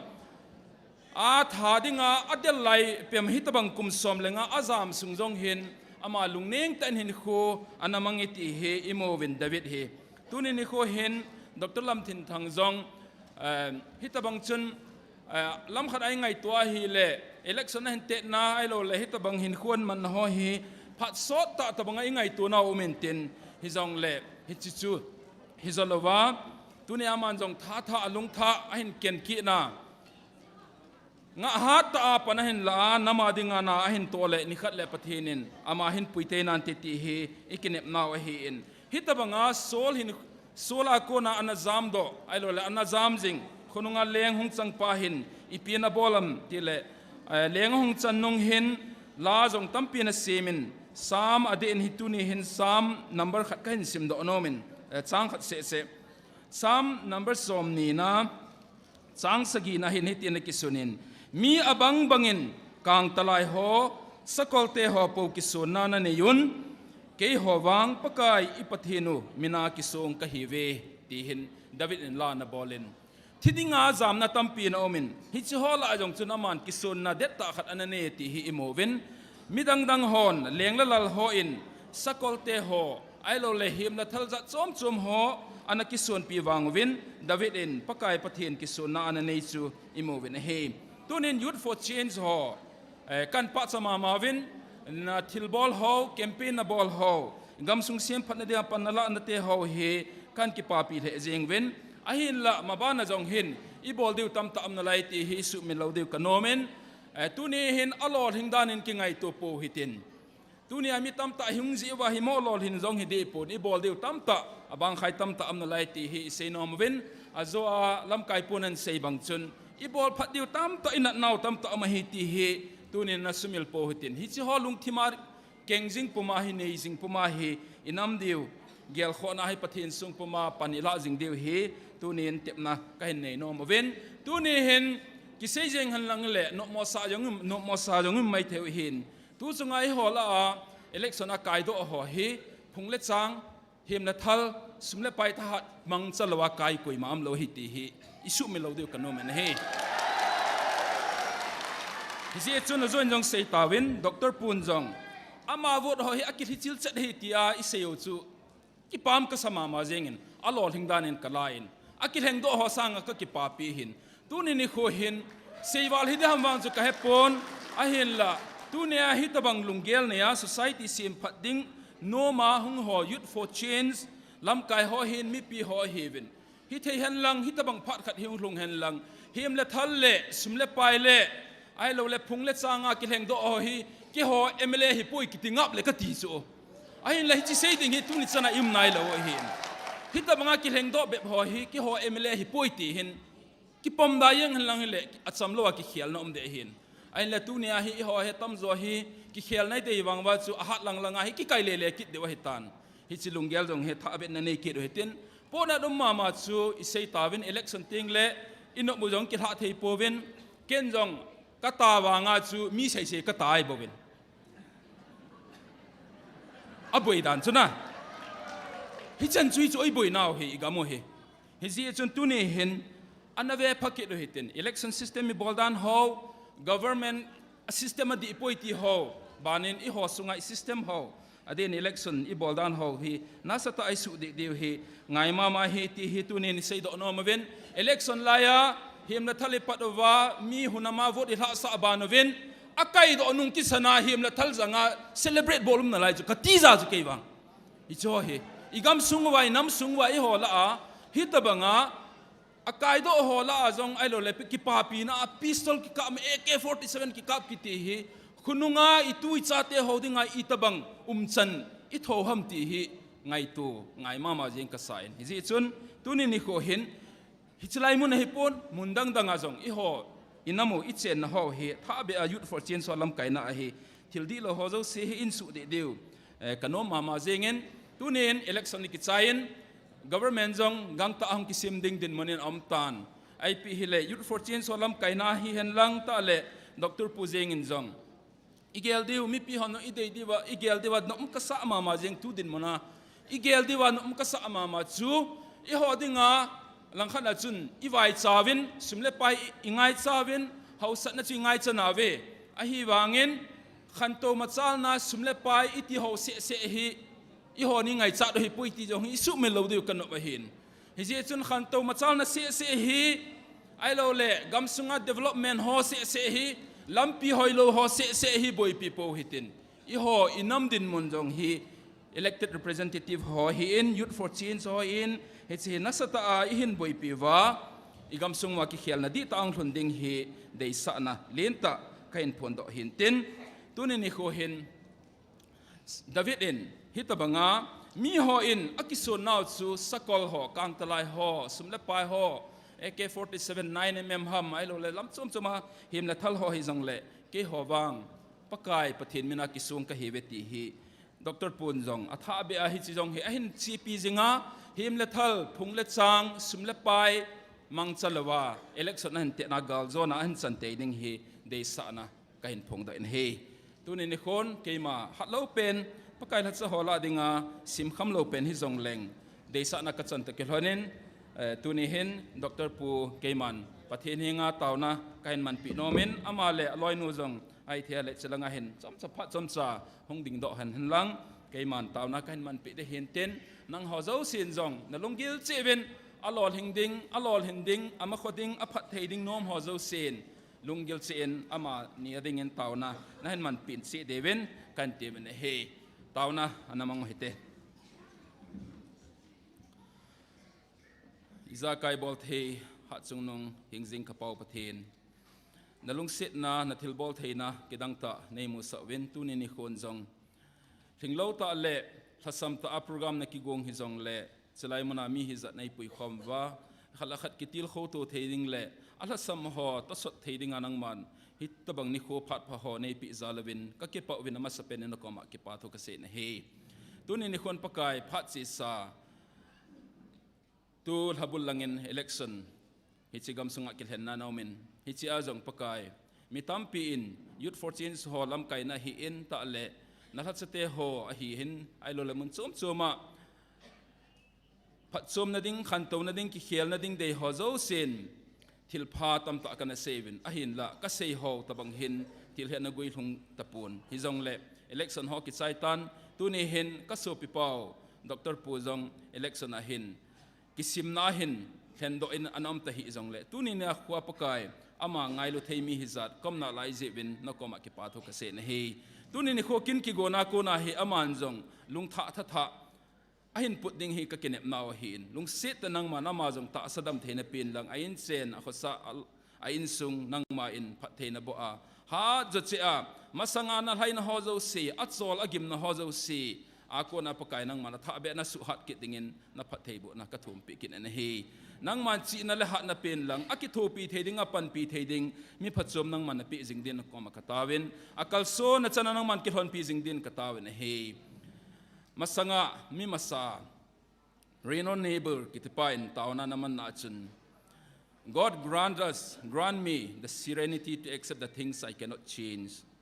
the courage to change the things I can, the wisdom to know the difference. Tin tauna namang in tuni hin pakai hichi Dr. Puading in zong serenity lung all na chamna hansan na chole chi na nangako nin kathumpin lung seten akalson na akhohe na athu sela sa na zo sia nangman seding dol ho sei them na pe a het them theina na pe a nangman hansan na mun hansan na ngai cha na ma hansan na pin lang lung all na cham na ngai cha na ma nangman cham na pin lang pakai chi na ngai cha na ma lung set na nangman chi na pe din na ko ma ka tau pi kin na he tu ni ni khon pakai hitabang program hin gong ho in ke pa na zalin alo le pakai mabana ma kalson a lor hin thena ding in mai cham jong a hin lui do win lam kai ho hi in mi pi ho ko na hi tabang mai cham hung ki lui do ho simle pai ho hi thom cha he jong le pakai nang man hin shooting la phat thei bo in lang nang ga ma dinga man cha pha a hi na ding in nang ma khot thing ta kan bop set he tu ni kin hi tabang lo pi ta nei mu sa naw ka ki pa win ni khu khat ting le pakai lor hin na zala hi tabang sanga thupi zole than zo ka ki khop khom theina devin kamau nei pui devin namin thangba pumin kapakai jesu kristam ni ha katawan he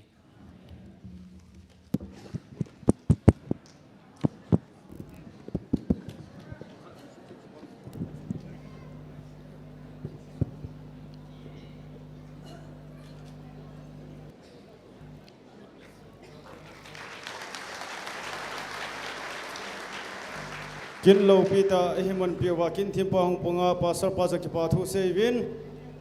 Dr. Pui hoi tan ane veleu chun India te salen gar sat Mahatma Gandhi to mel ki hinai sailo dia Gandhi hi jong cho ma kum hi dar he cho mel han ki pang chat to hi ching vek khawi na sat du chum ho khule la kai le sai khana ching ngam thang kai le sai khana ching Dr. Pu kai le ching vek na nganom na wa ho khule kai le sai khana ching na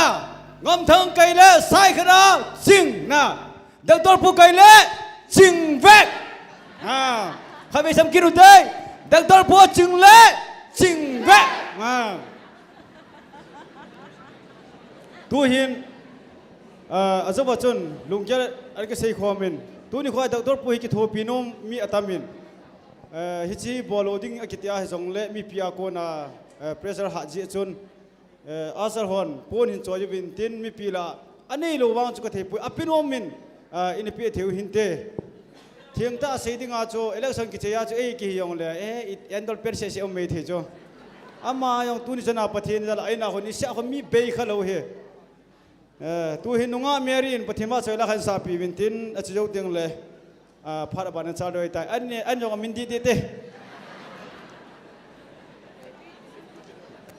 asalon che ong la wen lang nunga Mary in la wa choi la hin sa zo ting le tunia ininga lal zingu chile amel jong imunum the zingu ingai lut penu pu Dr. Pu ama phat chu hung hiding a hitai nunga Mary mi pio khu bank inu te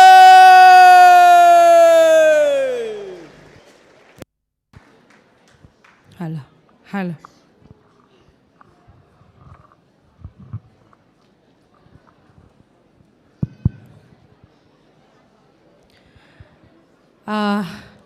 tu ni hit bang phat pha ai pi wa pa pathin thang va inom hen lang tu phat ta hi nang phung ke phung ki tia ki khen phat ai ta poi pan kho ma khang tha te hon i pan kho mo wa hat ta i din det diu hi ti hi poi mo mama hi singen chi chu neu cha ka in se han lang kala sa dinga hi le o hung kho mun khang thak te igam le nam chul sa tila hung sang ka hello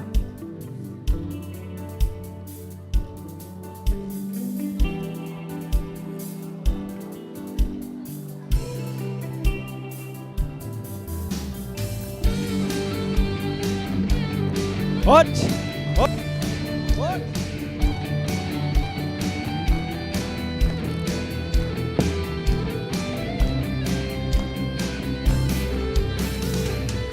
o hung kho mun khang thak te igam le nam chul nung hi siam tha le tung ding ki di o unau nang la pan lo chun in sung quan kim thei lo ding bung u pang kho min siam tha ding in hung le chang le nang le ge tin ki khen ta puai diu chun nu khat lai gil la von choi swa piu le na hung in khen swa low in hung in khen swa nei low in nang le ge ki khen swam sung ni nam dang le gam dang te ho in gam la pi nei tai san zo tao hung ki thu qua la bằng khó mi mà bằng xiao khom đi ong khó muốn khang thác te igam le nam chul nung hi siam tha le tung ding ki di hung le sang le nang le ke tin ki khen ta puai diu chun nu khat lai gila von joy swa piu le na hung in khen swa low in hung in khen swa nei low in nang le ke ki khen swam sung ni gam dang le nam dang de ho in gam la pi nei tai san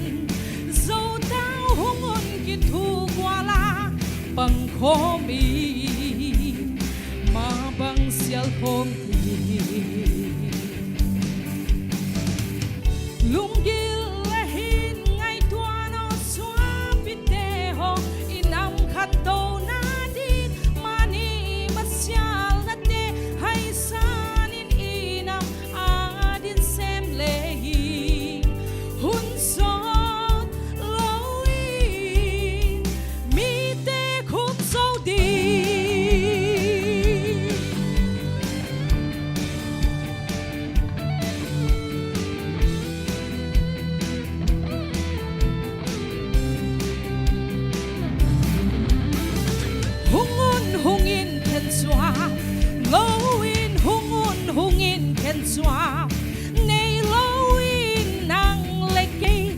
ken chuam sungi nam dang le gam dang te ho in gam la pi nei tai san zo tao hungun ki thu gwala bang khomi ma bang sial khomi ka ki pa e Woo! Kipa me langai tan sapi nunga meri song kipa thu save. Tu ni kho a Dr. Pu ngai lu a aha asan ni kho gan thi ni kho a zong tha kang lhela na zuya sai tu gam som mi kita mi phabe omin na ama hin lam kai phanung zu sumla pai nung zu hi lo cho mi kita ami mel hoi mi ching kina pium ta Dr. Pu dinga zong thingam nam pia don thingam ain kho phalngam mi phabe phungu bin Dr. Pu le loi nu ti lo anu hin zui se silung se ta khai bang ding bole Dr. Pu nu hin zui se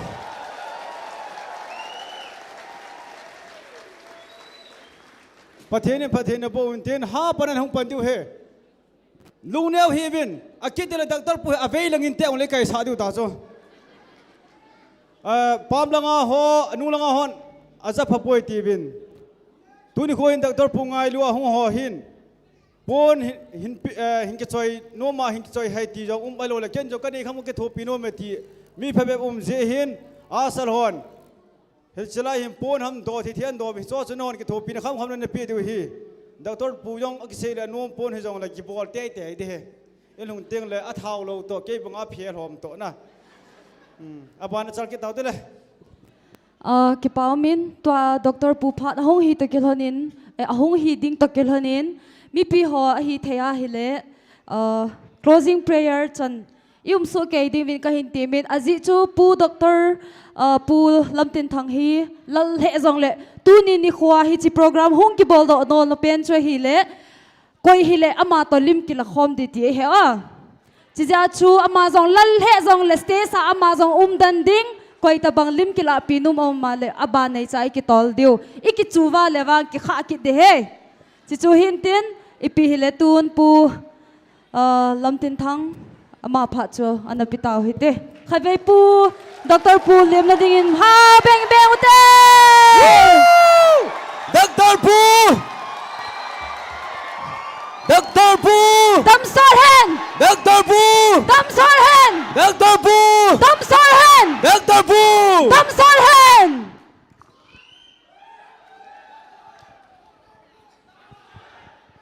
Hello.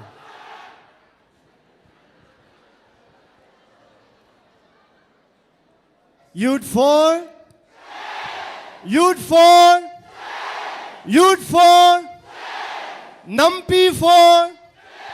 Nampi for? Gamsung for? Gamsung for? Gamsung for? Hosa for? Hosa for? Hosa for? Nam Sipai for? Nam Sipai for? Thank you.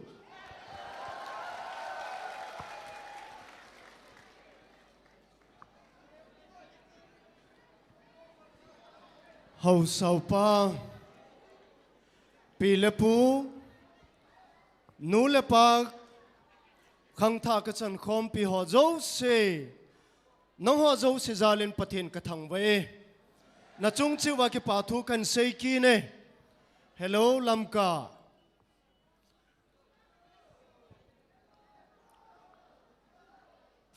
pathinin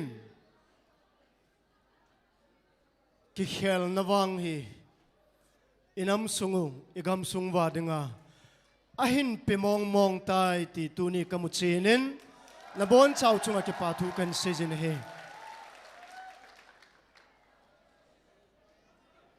tunin zil veza lam katul pia ham le pau u le nau kangai lun hung kal sung zo si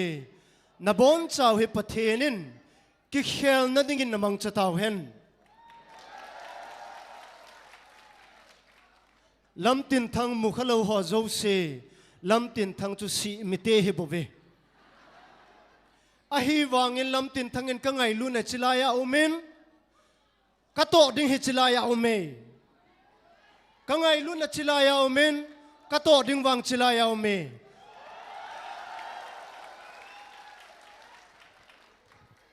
in sunga pasal li ka hivin numay ni ahin kay sanglum pen anak hipu pen aneo pen anu noi tui chep khalo pen hawai khai tabang hawai khai hotuya tui pathenin I macha hilo in sunga neo pen kum sang khalas ko som gel sagia kapanai dala nung sanga kanu mei thai le ka ute hon kol bunoi puwa balbut puwa ehin sindo wa lekha hin sim sa wa tunia hichi taw na ho hichi gen thei na ho chu namasongu wa kadin theijin kain sung mi te kanu kapa kapi kapu hin ngai lu theja hin pe china dam na hin pe pathen kathang wa kinin midang dangai ngai lu tampiumin eilung se tampiumin ei taupi tampiumin hizong le tunia kain sung mi thakhela ka hin din do sa nom khatlani umin kan kilhon pi ulen au hon jong gel sil loading kata sanin je chun kapin pi mong la kapin pi zan hungam wang ka hepun tunia hi kabon chawa kapin pi ho se hi ka hungo hin la pasal ho zo se ka hungwin kabon chawin chalai ka hung ding do zo povin jong la tunia kapin pi la hung pen ka u hoilanga potta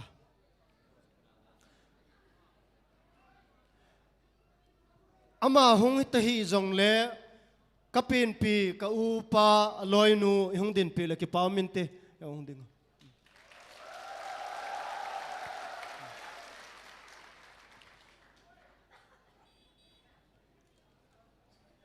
nei ngai lu be selvin kati ki thing doin nei lung set be selvin kalung sung athomin e chun thil dang kahin sei masangin Youth for Change 2000 kum sang ni le kum ko langa kum gup langa pana Youth for Change tia kahung kimin vo na ihin se masang wa pana inam sunga igam sunga thil hung ding ho Delhi University hi hanlang JNU hi hanlang Jamia hi hanlang Shillong mun hi hanlang Guwahati mun hi hanlang Mumbai mun hi zongle lunggel ngai to nikisa ho la tunia Youth for Change tia kum sang ni le som lenga muna khulep Bethel prayer mang muna hin tung do le pathin ko ma nithum hung ta wa hin phut do ho le tunia Youth for Change ideology le chepi din pi hin lam kai ho zo se tunia minu mi pa pi le pu ulenau khang tha ka chan khom pi chuta ting le cha te nau te hom zo se masanga ka hin din do sa nomin am ho zo se hi khat ve hung din pe le ki pa min te lam kai ho Youth for Change member ho zo se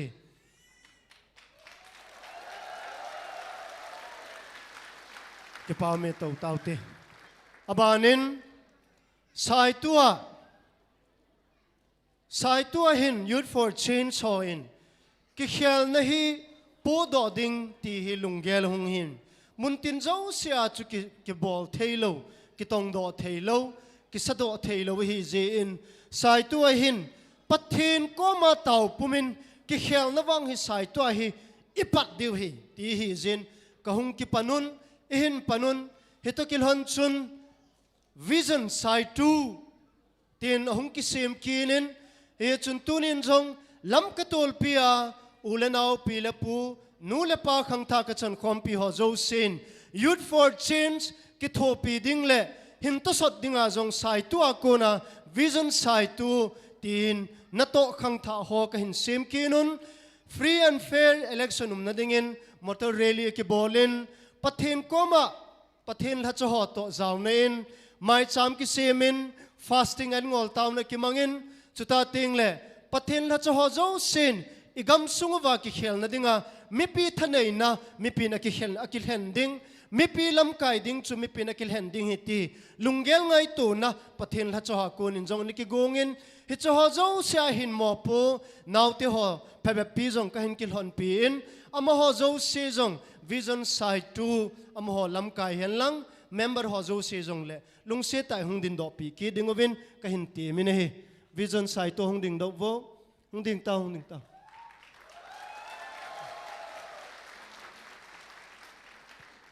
hilanga hi ichan sa lo wei tai ingai lu nau ji achun ulena ho zo se to na ding din na ding ot jiwa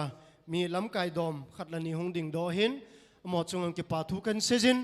achai na lam ting le ke pa thu ka hin sei ki ding hin lai jin ka ki pal he jingin ta sa zong thagawa zong e ho lai zu pathinin pathei bu piwin tunia Dr. Lamtinthang Haokip Tilkhou Naleh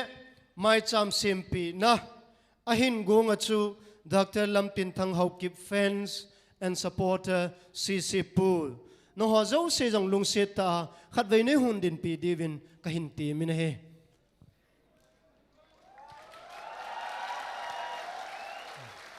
ke paum le jenge to pi kitawin Lamtinthangin politics a ball hi kum nga dingin a ball pun Lamtinthangin politics a ball hi sai tu kendra ding sen a ball pui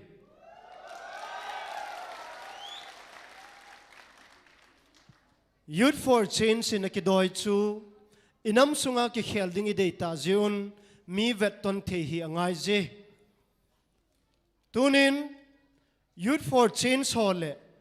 Lamtinthang sangin inam sunguwa aching a them adim sen inomin krol pati tampi yomin neilago tampi pi neyomin inam sungu igam sunguwa iboi na hozo seu tampi heso kezin kei sanga he vangil zola he changei inam sunguwa umin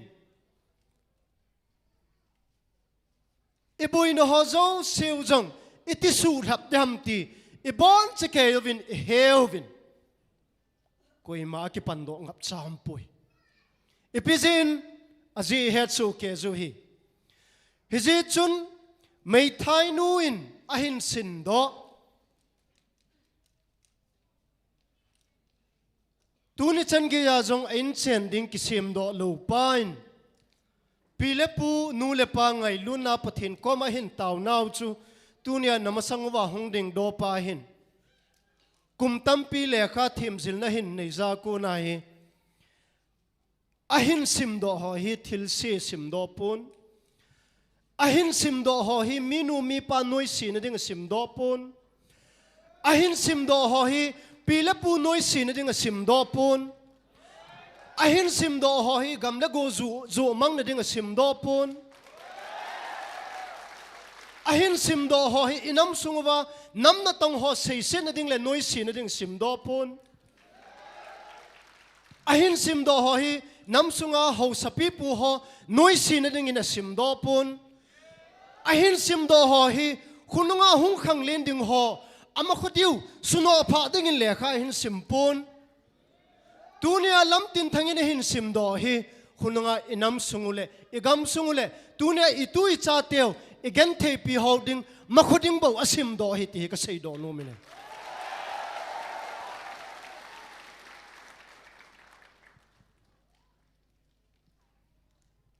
kum sang ni le som ni a electoral politics in bolu chu nam ngai lut ki pan hi pon pathenin sem thu lo lam thu lo HOIKIM hon jong atil do jong hello kip gen hon jong atil do jong hello tha do hon jong atil do jong hello pai te hon jong atil do jong hello vai phe hon jong til do jong hello mar hon jong atil do jong hello chong loi hang sing in atil do jong hello gui te dong ngalin atil do jong hello sim te pai ten jong til do jong hello kharam vai phe atil do jong hello Zovin zong til do zong hello pathenin ngai lun nahi chilai sung le chilaya hen na pija politics in bolo he bovin he koi ma cha til do hello hi koi ma cha ni til do pove pathenin nam ngai lun na gam ngai lun e pe pau chun e til do wa nam na tong tin gam sunga mi pi hoding in na tong ti ti hi ye chun koi ma cha til do he pove zu khat na kan se hin tin lam katul pi o mahin muntin gam tinaw mahin ulenaw nei ngai lun ho zo siu ka heso ke jin kaza so ke tan tunin kamit chang ten kamu in ahin la ka sei nom chu sai tu a kum sang ni le som ni hi helang by electiona tu kum sang ni le som ni le ni a general electiona ilo sam now hi sai tu assembly constituency sunga mipi hozi a hipoi ti hi ka sei no min hi tunia mi sang sagi theng sat mi sang sagi ngai lut sang sagi wal ngai lut I chanu hi sang sagi wal se hipoi so piu le naw sang sagi wal se hipoi sai tu assembly constituency sunga hi mi sang som li le sang thum to zasagi la khat umahin sang som li le sang thumin ei ngai ludu hi sang sagi wal se hipoi sang sagi wal se hipoi sang som li le sang thumin ei ngai ludu hin kum som thum wal kum som li wal politics kiti in bol lo ji wa ku sang som li le sang thumin vola la thei lo hi kum som thum wal inam sungwa politics piham nam ngai lu di piham gam ngai lu di piham ti in ki hillo jiwa tunia hi sang sagi na het jai tunia hi na lawa ka din thei kum som thum wal him lathal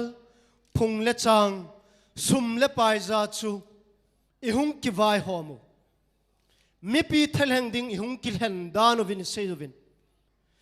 hichi ho zo se chu ahung lung ding kum ki na hi hichi ho zo se thanei thunei na chu ikilhen ki ruwa inam lam kai ding mi pi lam kai ding ikilhen ki rule tunia ila wa hung zau khang tha kum som thum noi lam ho hi ipidi chu isei pi diu tam hoilang ivet sa diu tam tunia lekhai sim sau pathin koma itawu katu ka chate hi kathala sam nung ting le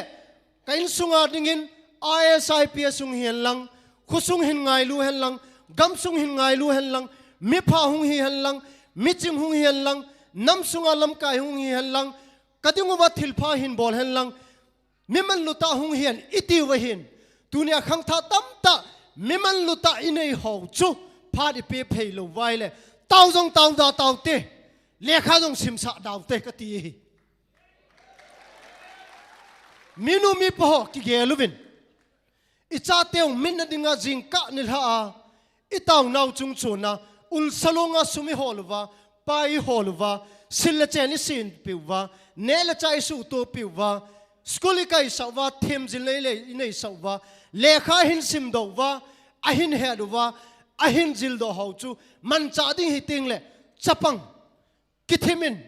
kasim sa sa get thei ta kasim do sa tuna ke nei hilham ti nang ho anasim lo chu azil na diwa sum na po do wang chu na heaven azil do pau man cha ding pa chu namang cha thei pu ve ka ti mang cha taw te ka ti iman cha di wa hi iman cha lo di wa hi le isum sulu no jong kum som sagi sulu ri tin itaw naw jong jingka ni hen thikang livin taw jong leo hen iman cha thei lo wa itui cha teo lekhai sim sa ho pathin thua dinga itaw pi ho sunday school a isol ho hi man cha mo ma hi le nang ho za la hi kumizan ham khat minu za ikun di ti minu mi pan het di we minu mi pan tunia cha te dinga ithisan imil khi sumle pai ulsa ilon sa pau hi i cha teo i tu tewin le kha hin sim ho pathin thua hin jil do ho hi iman cha pha ro hitai tua to iman cha lu vai le i ti teng iman cha diu ham government services se sei hiwin kin wang lol hin sangin miman lu ka de je miman lu miman tam ka de hi lol hin ja inam piu ki khel dile IS IPS izan nei tawwa inam sunga manipura IPS MPS tam nei pente hi uchula IS ong tam ta nei zuchula MCS ong tam ta nei zuchula lol hin ja ki khel di hile so na minunga iki khai lo diu mi malami zot diu hetai kin wang lol hin na sangin miman tam in sunga jong miman tam nam sunga jong miman tam thang sunga jong miman tam man cha thei mi ka te je kin mi lol hing mi ka te poi kin man cha thei mi ka te je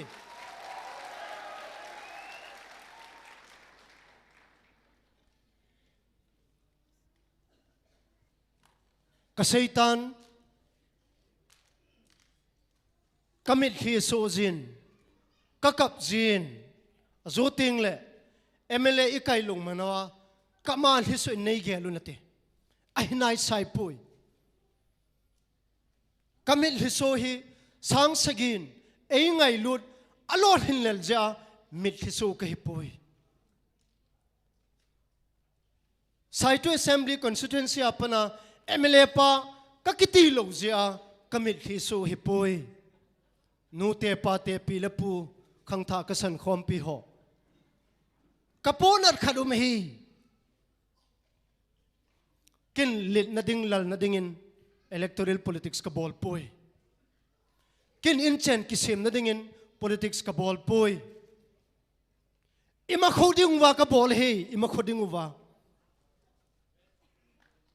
inchen lo chen kisim na dingin ka bol poi lening ka ting laling ka ting hausa ho ki tu mo sang ka ting inam sunga golang ho ki tu mo sang ka ting hobung sung su keng ka ting khusung su keng ka ting igam sung wa thulo bautam sang ka ting inam sung wa phung le chang paw le hamin ki khanu ting hiu hiti tin politics ka bol poi kum som thum wal ima khudiu anaki mu sa lo pa chu khang tha ho la hin hichima kho chu mu sa dingin minu mi pa nei ki thu pi win lang khang ta ka chan khom pi hon nei ki thu pi win lang ima khuding hi sim phataw te ima khuding hi thupa lapha ki hil taw te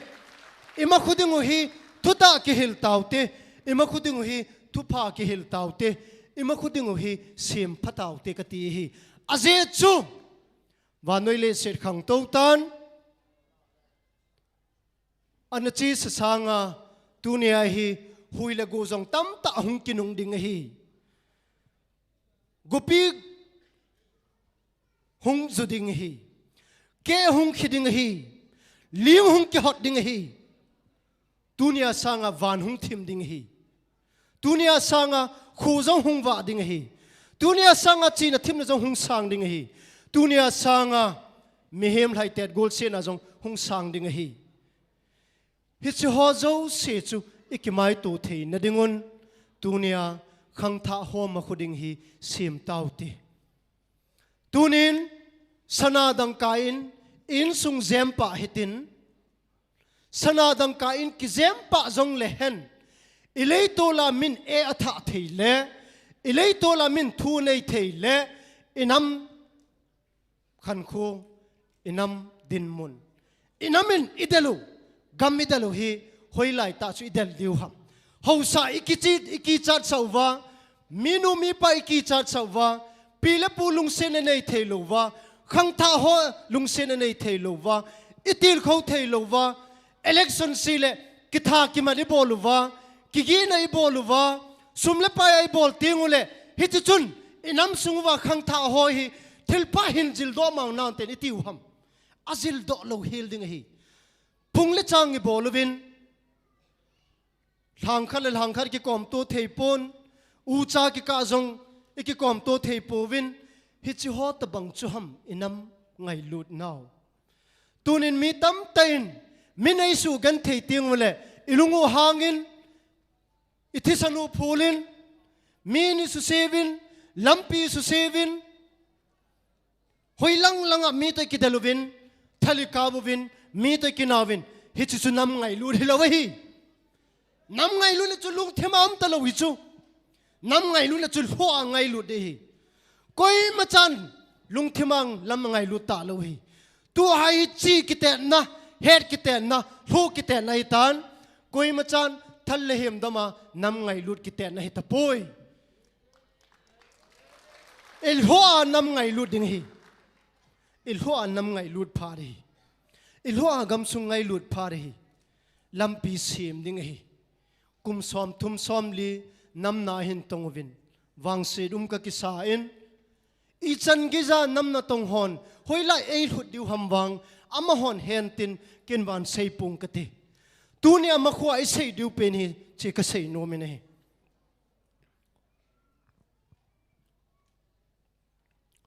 i chen now i gam sung hi ve lew hen lung selum tai masanga chun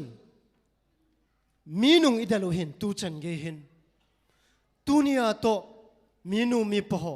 khang tha ka chan khom pi ho minung idal pau hi imit ina akikiaw lova ilung gelova nam ngai lut pa hi lung thim ching tai bol lu vai le sot ta lo ding hi min chut phai nei diu hi tunia minung idal thei ham hamo hin kum khat kum ni zo ting le mi chut phai hi diu hi koi ma chanung jong kidal zo ta lo ding hi hi je chun chung lang noi lang jong ti hiu win asa anoi lang jong ti hiu win phungle chang jong sei ti hiu win anei ago win jong ki ve po te dola na cheng bi na cheng jong ki ve hiu win hausa ka hin khusung mi hitin jong ki ve hiu win nang ho phung neu nang ho phung len tiong ki ve po te kain ku te ho inamu khan khu hi gel diu hi hi chi gel lo diu pa he kapu na dei hi chi khang tha ho lung thim sunga thobu sunga aki khum lu lo ding pa he kapu na ja election ka kai lo ja ka ka ji kamil hi long ji hi pun inam khan khudiu ima khunguwa tunia kum som tum som liwa politics in bolwa electoral politics in bolwa igen theipe se jiwa development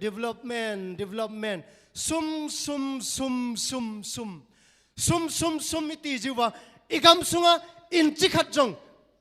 igam man jong kine thei talo igam sunga minu mi pan anche lo hing aki hol na jong ki hol thei talo ding din mun igam sunga thingi ki tu jong ki tan thei nong na ding phat hung ding ipui pa khanga pana kagam lei se pathen nei pe kagam lei se hi tivin ichen na jong min government dan pe noiza til choma eila pi ki goduwa kagam sunga hi iti wangwa ilei to la thing phung khat phu na dinga jong permission ki kila ta ding anche lo hing iki hol na jong anche lo hing gamsa ikam na jong ki kap thei ta lo ding din mun in chen jong in nom jong ki sa thei ta lo ding din mun pathen e ho na jong pathen phatacha e ho thei lo na ding din mun khole veng isem na wa hausa isem na wa jong hausa pi le pun jong a hi ding dol ta vai hop thei na ta lo ding din mun ki ngai lu na thei ta na lo ding din mun hi cha ho zo se chu hi ta bang din mun hi hlun jong il hun panu hi tan tunia to ichi kilo vai le khonung ting le to hi minung idalo hin minung dal talo dinga min chut phai nei diu hi tai izedi visa hon dollar na kisain in building thupi ta adingovin e ho wang akika la bilhanoi zai chengovin lung selum tain mei tiwin mei hui thawin ha sabe se jingin je chun kain sung mi te ho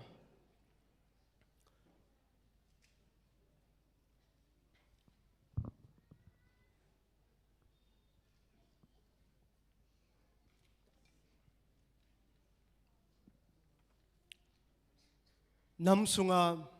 adia khang tha ho ko ma ka sei nom achai na lamin nam sung ki khel sa tau ti ti wahin electoral politics ang chumin ko zo hitin tunia lo sap lol hin jong chumin ko zo hitin nam sunga ki khel sa ding tunia ithil bol hi tunia apeng hatila pana athikon ding te si chan giza ibol wa hi poi apeng lo lai ho chan ge dinga lunggel ine ungai ji i lo wa sen ngai ji je chun ka sei nom pin khar hin sein ka ting inam sungu ki khel sautin ima khuding hi bit sautin nu le pa tu ne ahung ki khom ho jong lungnom ten ki cholun tin lungnom ten leisai ja ki vu ju hitin khang tha ahin khel ding ho zo si jong lungnom ten igam sungu wa cheng hitin lungnom ten them zil na hol hitin ki pa ten pathen ho hitin ki pa ten china thim na hol hitin ki pa ten lungmong ten in chen lo chen se muitin sumle pai hol te ti wai le ipan na thiu thil tampi min tampi la ni le thum ka sei no min khat na ka sei bang chun ke ima cha ka hipon kum sang ni le som ni langa in Delhi University no ya konin doctorate degree kahin kilain kahung kilen 2016 in kum sang ni le som le gumin Manipur government no za na ka tongin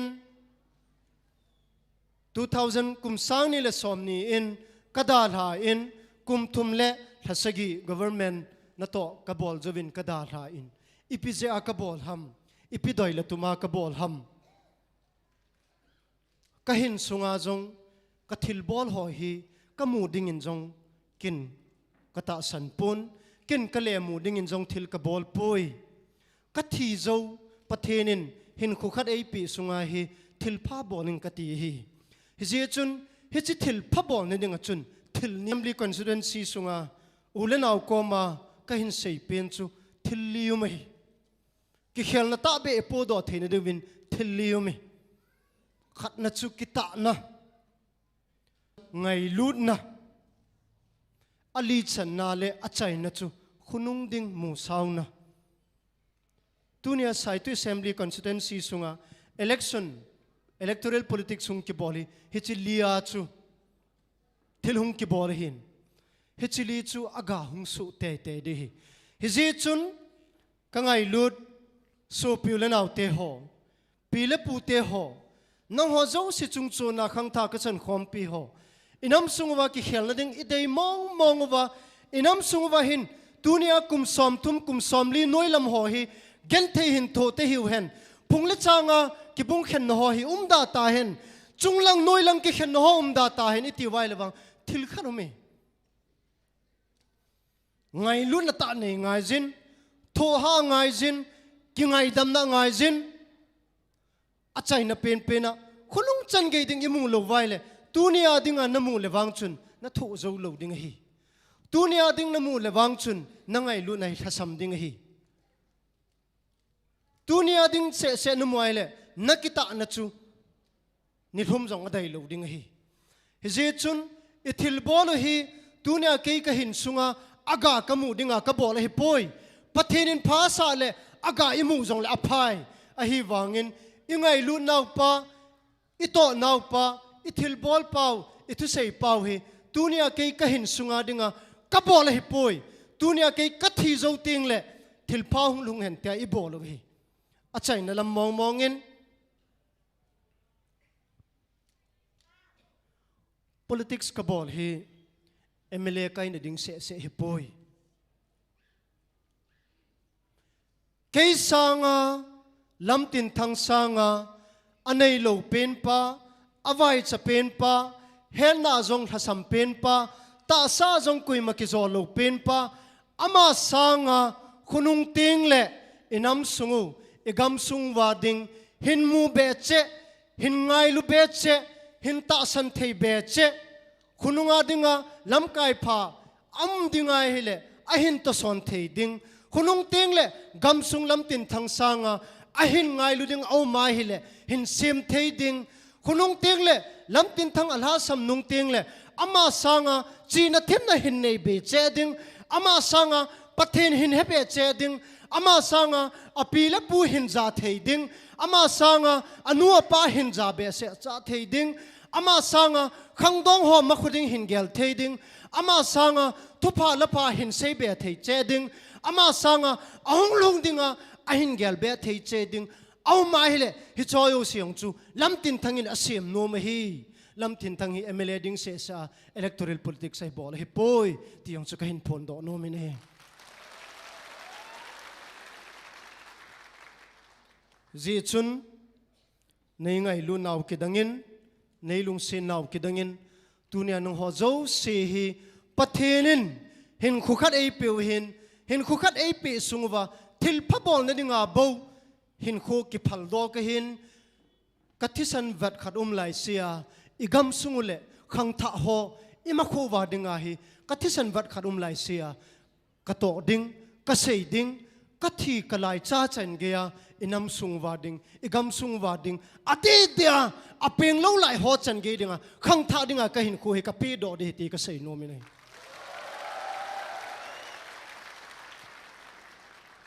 hichi ka pe do ding chu ke ya ki khel na dum poi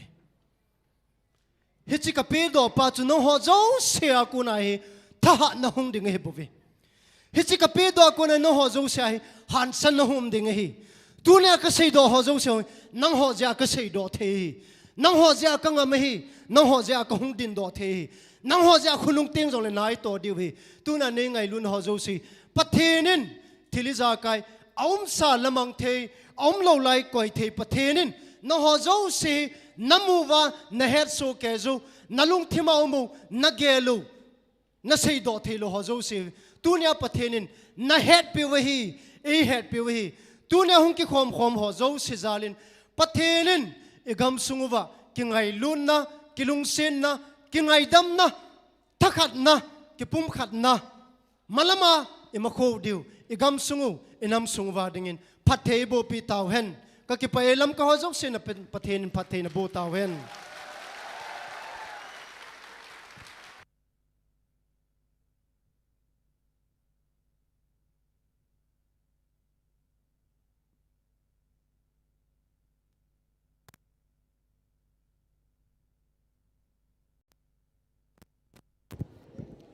Kipamin Dr. Fuakonin thuman tamta izatawin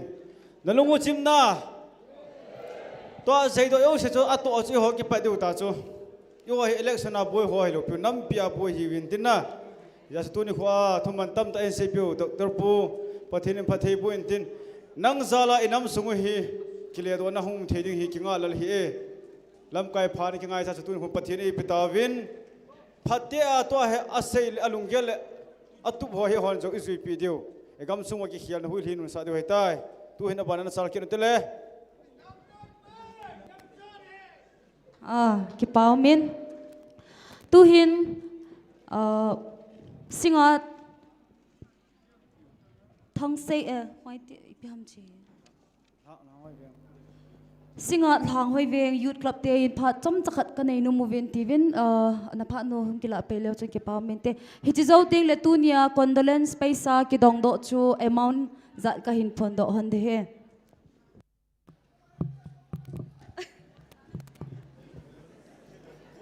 helam bai thu sei khila bol ji chu hana hello amasan sun phai piwa pathin thangwa na ka pin tunia ka hung din lo na hele singa thang hoi veng zut klamin Dr. Pu Lamtinthang hi ka ngai lu win ka support jingove ti vat sa na chu ngai lu na zala pun khat ka silpi nom ji wa chu phat kan thu mo hin ka hung vai ge thin win presentation chu ka hin lap to po win hi jong le organizing committee hon phat na vela ni hin pi ji win no chunga jong ki pa thu ken sein tu in Dr. Pu chu hung din do pi win tin thang hoi veng zut club singat minin pun khan hin sel pi winge ti chu kain sei nom hin tin chu ka phat na zona ngi pai de he ki poe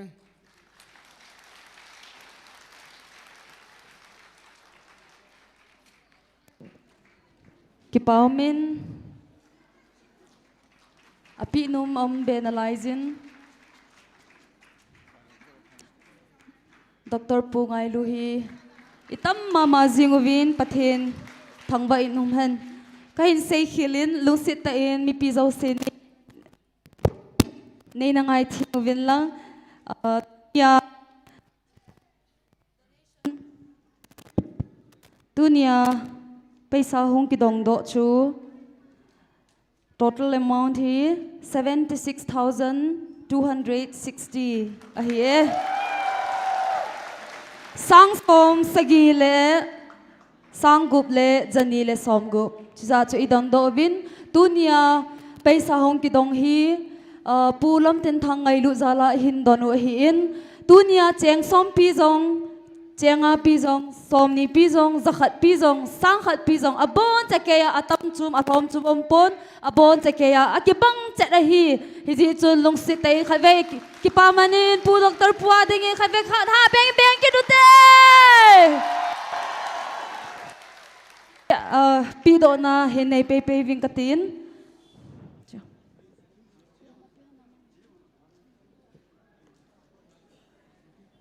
pu doctor pu le ai nei pin yung la pi hon le ki pa mente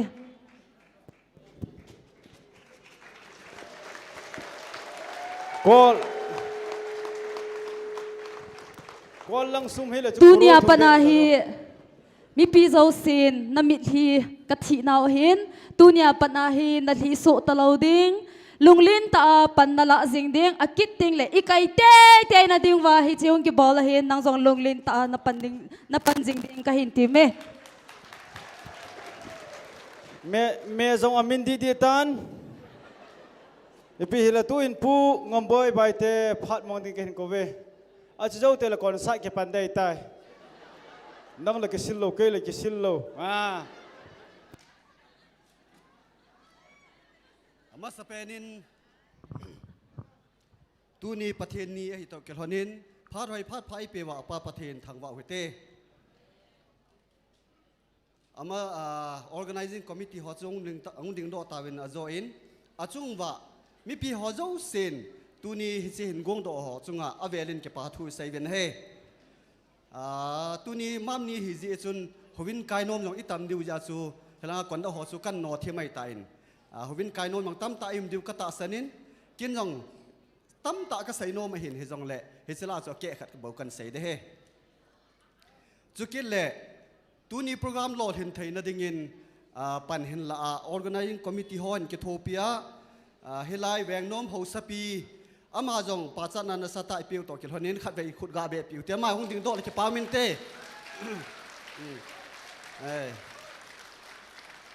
aban le tunin youth for change son hi che program nei ta jevin sumla pai nei lo hi jevin win of change ken emle pu paulin lal haukip koma anachi ven hele pu paulin lalin dangka sang som le sanga anapi izin ama chungam ke pathu seven he yam ta hichi sum hi ong ha sam na alaya hi jong le pu paulin lal en pan pi na lai di ven jong kan te men he sule tunin inam sunguwa muntina imano media zat som tc network te nakhut hin dom velan amuvale ke pathu seyvin HOIKIM media nakhut hin domo HOIKIM media ke paumin helanga aumin aban le gibion media golhang hopu amho zala jong program lo hing che in ipgnm ti le live wa mun chum chuma telaka sei bol pi ji venang chunga ki pathu seiven he achaina in tunin hislai Dr. Lamtinthang hi kin ka het kha hi point ka so pi kau ka naw jong a hi point hi jong le tuna hilai kong din pa hi kanam hon akiba je ka pa hon akiba je ka chon dan hon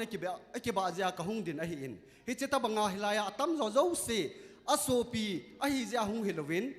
Lamtinthang ngai lu na zala hung a hi zen ho chung zo se ke pa thu kan sen he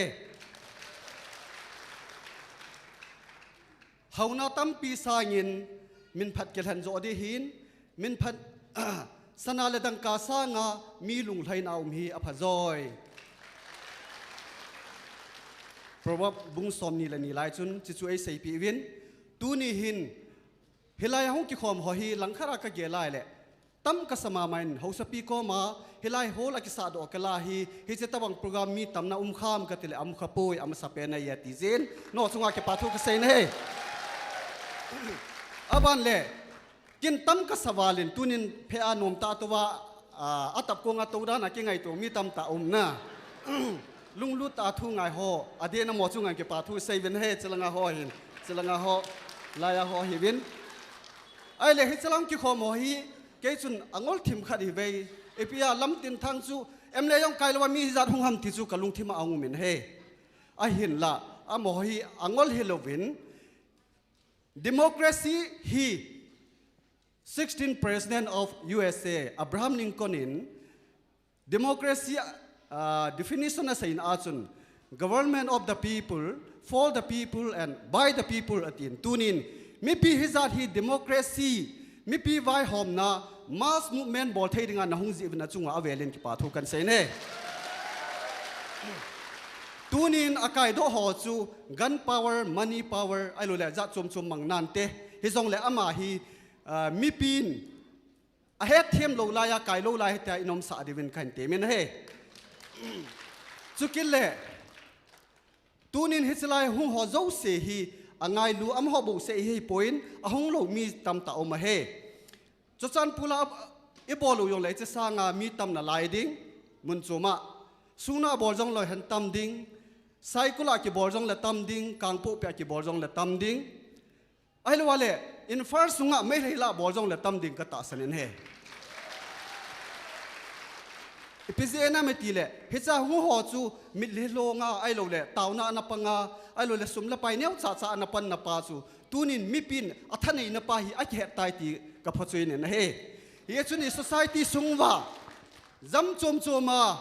election ki bola ipiam policy za chom chom ki mang hoi tunin mi pi hoi ki lung to wal soi isu mang theu te tunin avelen ka phong do ne he ye chun tunin adi in azo in minister pau reverend hem kumangin kin vote kalha yong su keima de kalha ai pui mi de kalha he ati su kalung thima su khan he ama pathin na tong bon a vote chu adaya la thailo wala tunin I hon iti la thai du ham tunin in society hi ipi ham ei cover pau hi ipi ham ei hen o pau hi tunin chi asul ham ni yong mi pi hi vet ti su ka sei do no men he chukin le tunin hichelaya nam ngai lua ki sei ai lo la nam ngai lua ki gel hon jong mi pi khan tong na ding a gel ta po na hi aminu a thop ta na hi na thilamu chen thei ta po wen he I ho na tong ho win jong even pastor ho jeng hin jong a dei ki la thei lo wa tunin mi pi vai hom na pan tau te ti ka sei do no men he ke pau min tunin vot kalha niu chun ke hi bi phai chama ka hi in tui bong vot kalha niu chu te se khat a hongin vot hading in a hongin vot hading a hong khu hechlai mishina khu Dr. Lamtinthang lim a hol le amu lo pha na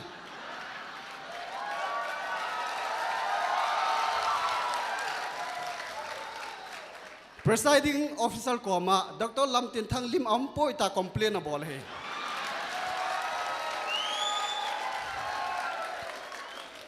hize chun tunin ka sai do nom pen chu Dr. Lamtinthang akai lo na hi aji khat hi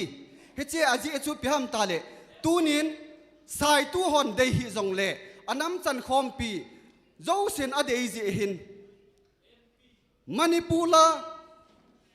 thaleng mi som gu bo se la min na dei lo wale tunin India sunga mi zanga le som li le thum la zawding in pathian na phat sa hin ta ka tin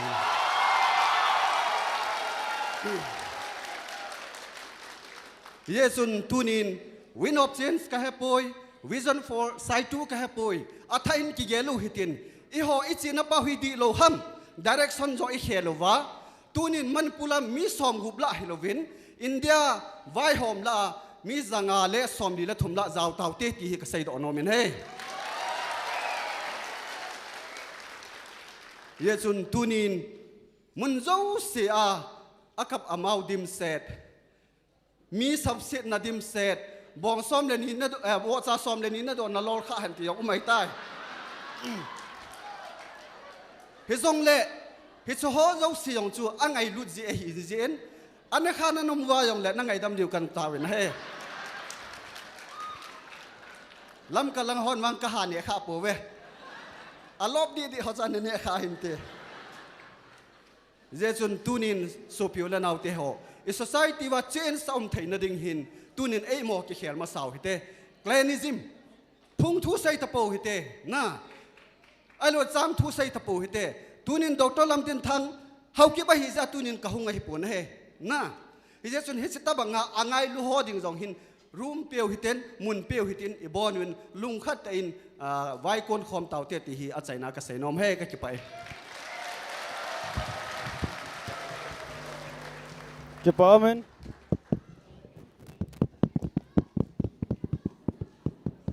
Hello. Kepa amen haulim na kepa tu se na gil ta la ngai ta an se pung am boy jeng kepa tu se ama hi chlai tui pung more digital ne pa a hi ne ba na inam sungwa cookie gospel artist association vice president o hi ama jong hi baton theita lam kai khat hi zen ama nu jong hi lang ha joi ji kitu he chule tu ni khwa hi ho chlai muna lo ho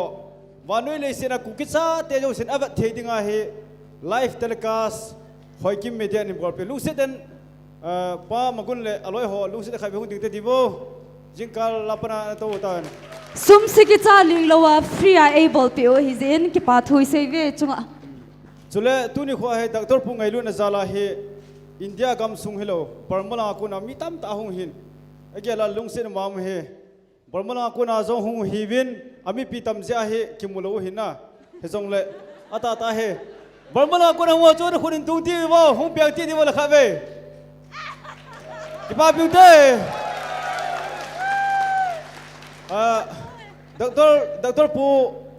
ngai lu na zala he WhatsApp group hi a fans join group hi chakhat walum ta cho ata khat ong ki form ong ki sim le full pai na jaw no ma le nang ma ni ki sim ngai he chu lo wa na jaw na ding lam pi chung thei lo chat he cho hi su mong du he tu na pana ti lo ha kina na ding ai lek sonum he lo pi cho yo an in sung sim ding ai mele itun ji wa ti lo nam sung sim ding kam sung sim ni bo che me na yin tin khu khu na mele bu na pi hoi a ti te ke ndem ka ha se ka pa thrai yang sei lang yo khal kaum ki tom te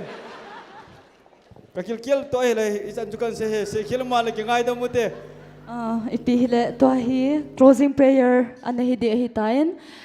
tu ni kho hi zania hong ki simpan program a hi zin a pet na hong ki sim a hi zin kai to kaloi pa zong tu ni khwa ikiman cha nawa bol khil sei khil seival sei thinglal au ma le lusit tein pathemina ikingai dam ding win ka hung tawe tun closing prayer ei nei pi ding win pa thang kho sei mongkot khopi ama chona kau hite mi pio ki khan teng le imol ha thang lo ding doctor pu che bai bola lim ki ka pi dim tembe bon sawin pakayan ding khom su kayote ke to na wa so ta jin taw na mangote ke ho ka bon sawa e ngai lu jingo e gel kho jingo hingjing ka pau theng hepa ranin khwa pasa tunin khu pung khat teng le be VENGNOM community hola daktal pula awanau te ho hungding thu se ding ti kana ja la jawen zan khwa ka nga lal pumin hin khu kana mong wen paka apha chani ki mu to sawa lungna chim se na che program ka bol chai thei naw nang za la hejin ka ki pa win namin lo pi ka thangwa win ka him tunia ka se da ho loi upadang ho lam kai dang na ho sei se jong hilowa daktol pun ata sata a chuchan pul khupi apaka anam mite ko ma abalden ho avision ho ata bol do theidanga athu se ho he nikhat ting le ka tham kha theideu ka to kha theideu ka ne kha theideu thu jang le pakai thila ka hu hian tin ko ma khong taw ke wen ke he ka ki khan de wai tai mi pi ho jong dam selin kan mun che nei pha sa bin lang amale an ni pi la awnaw te ho zo si jong kangpo pi district apha wa komun in mun apha ka sung se wa din pia pi jing dingin pakai Yesus Kristus mina nakoma kong tabu hi amen kipai lung sit tay hello hello hello hello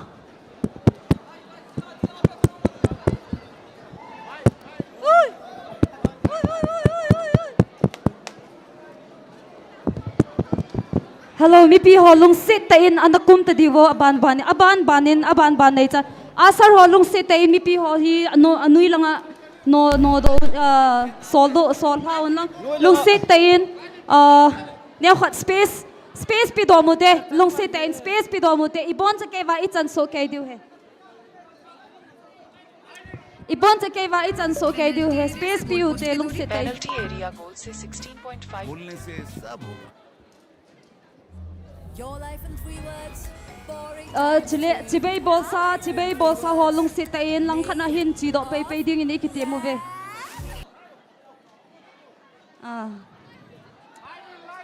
lung sit tay in space neo khat piu hite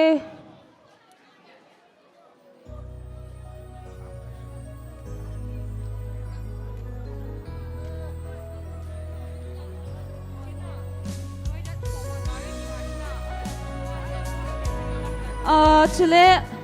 gari number HR 51BB54268 community hall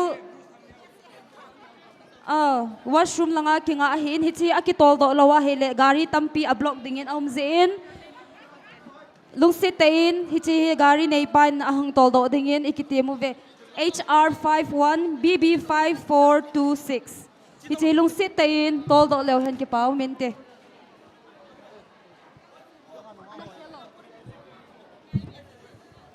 hello lungsit tain mi pi ho space neu khat pi do mute space neu khat pi do mute lungsit an no ho chu asa lungsit tain chilanga hongowin lang youth of win of change to win of change asar so win of change go lang ho chu lungsit tain stage langa hin hongowo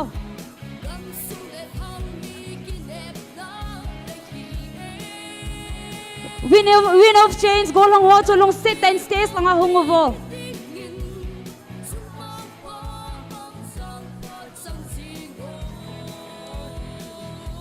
Chichu mi zo simo kal sa he volong sete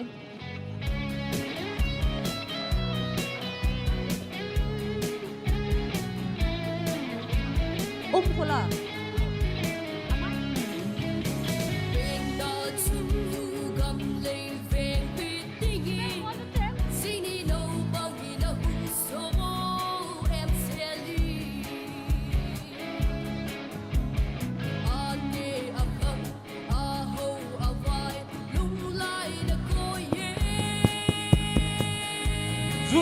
Zulwing ho chu phai ma in lang an ti nai lo tin ki tip ve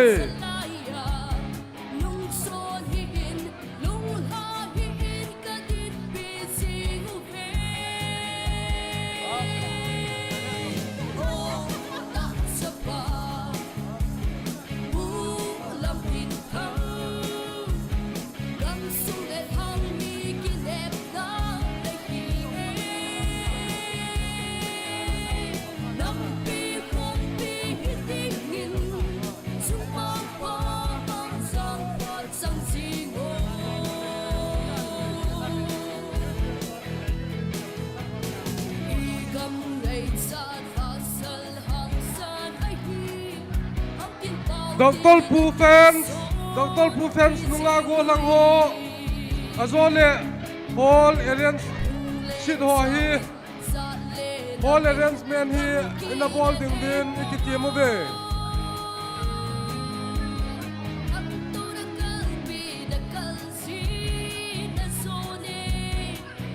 hello tunia asar so lungsit tain chilanga stage langa hin hung leo chun ki pau mente Dr. Pu fans nunga go lang ho zo si asar ho chu lungsit tain chilanga hung leo chun ki pau mente we stand with you team hozong we stand with you team hozong lungsit tain stage langa hin hung leo chun ki pau mente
lá chu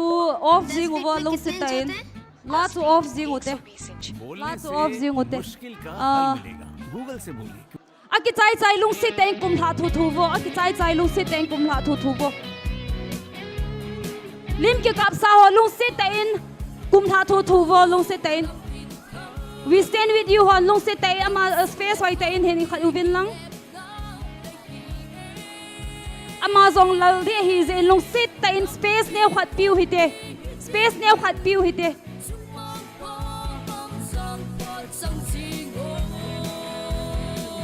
khát về lung sit tain na bon ovin khát về hung kum bon na bon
यार भाई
song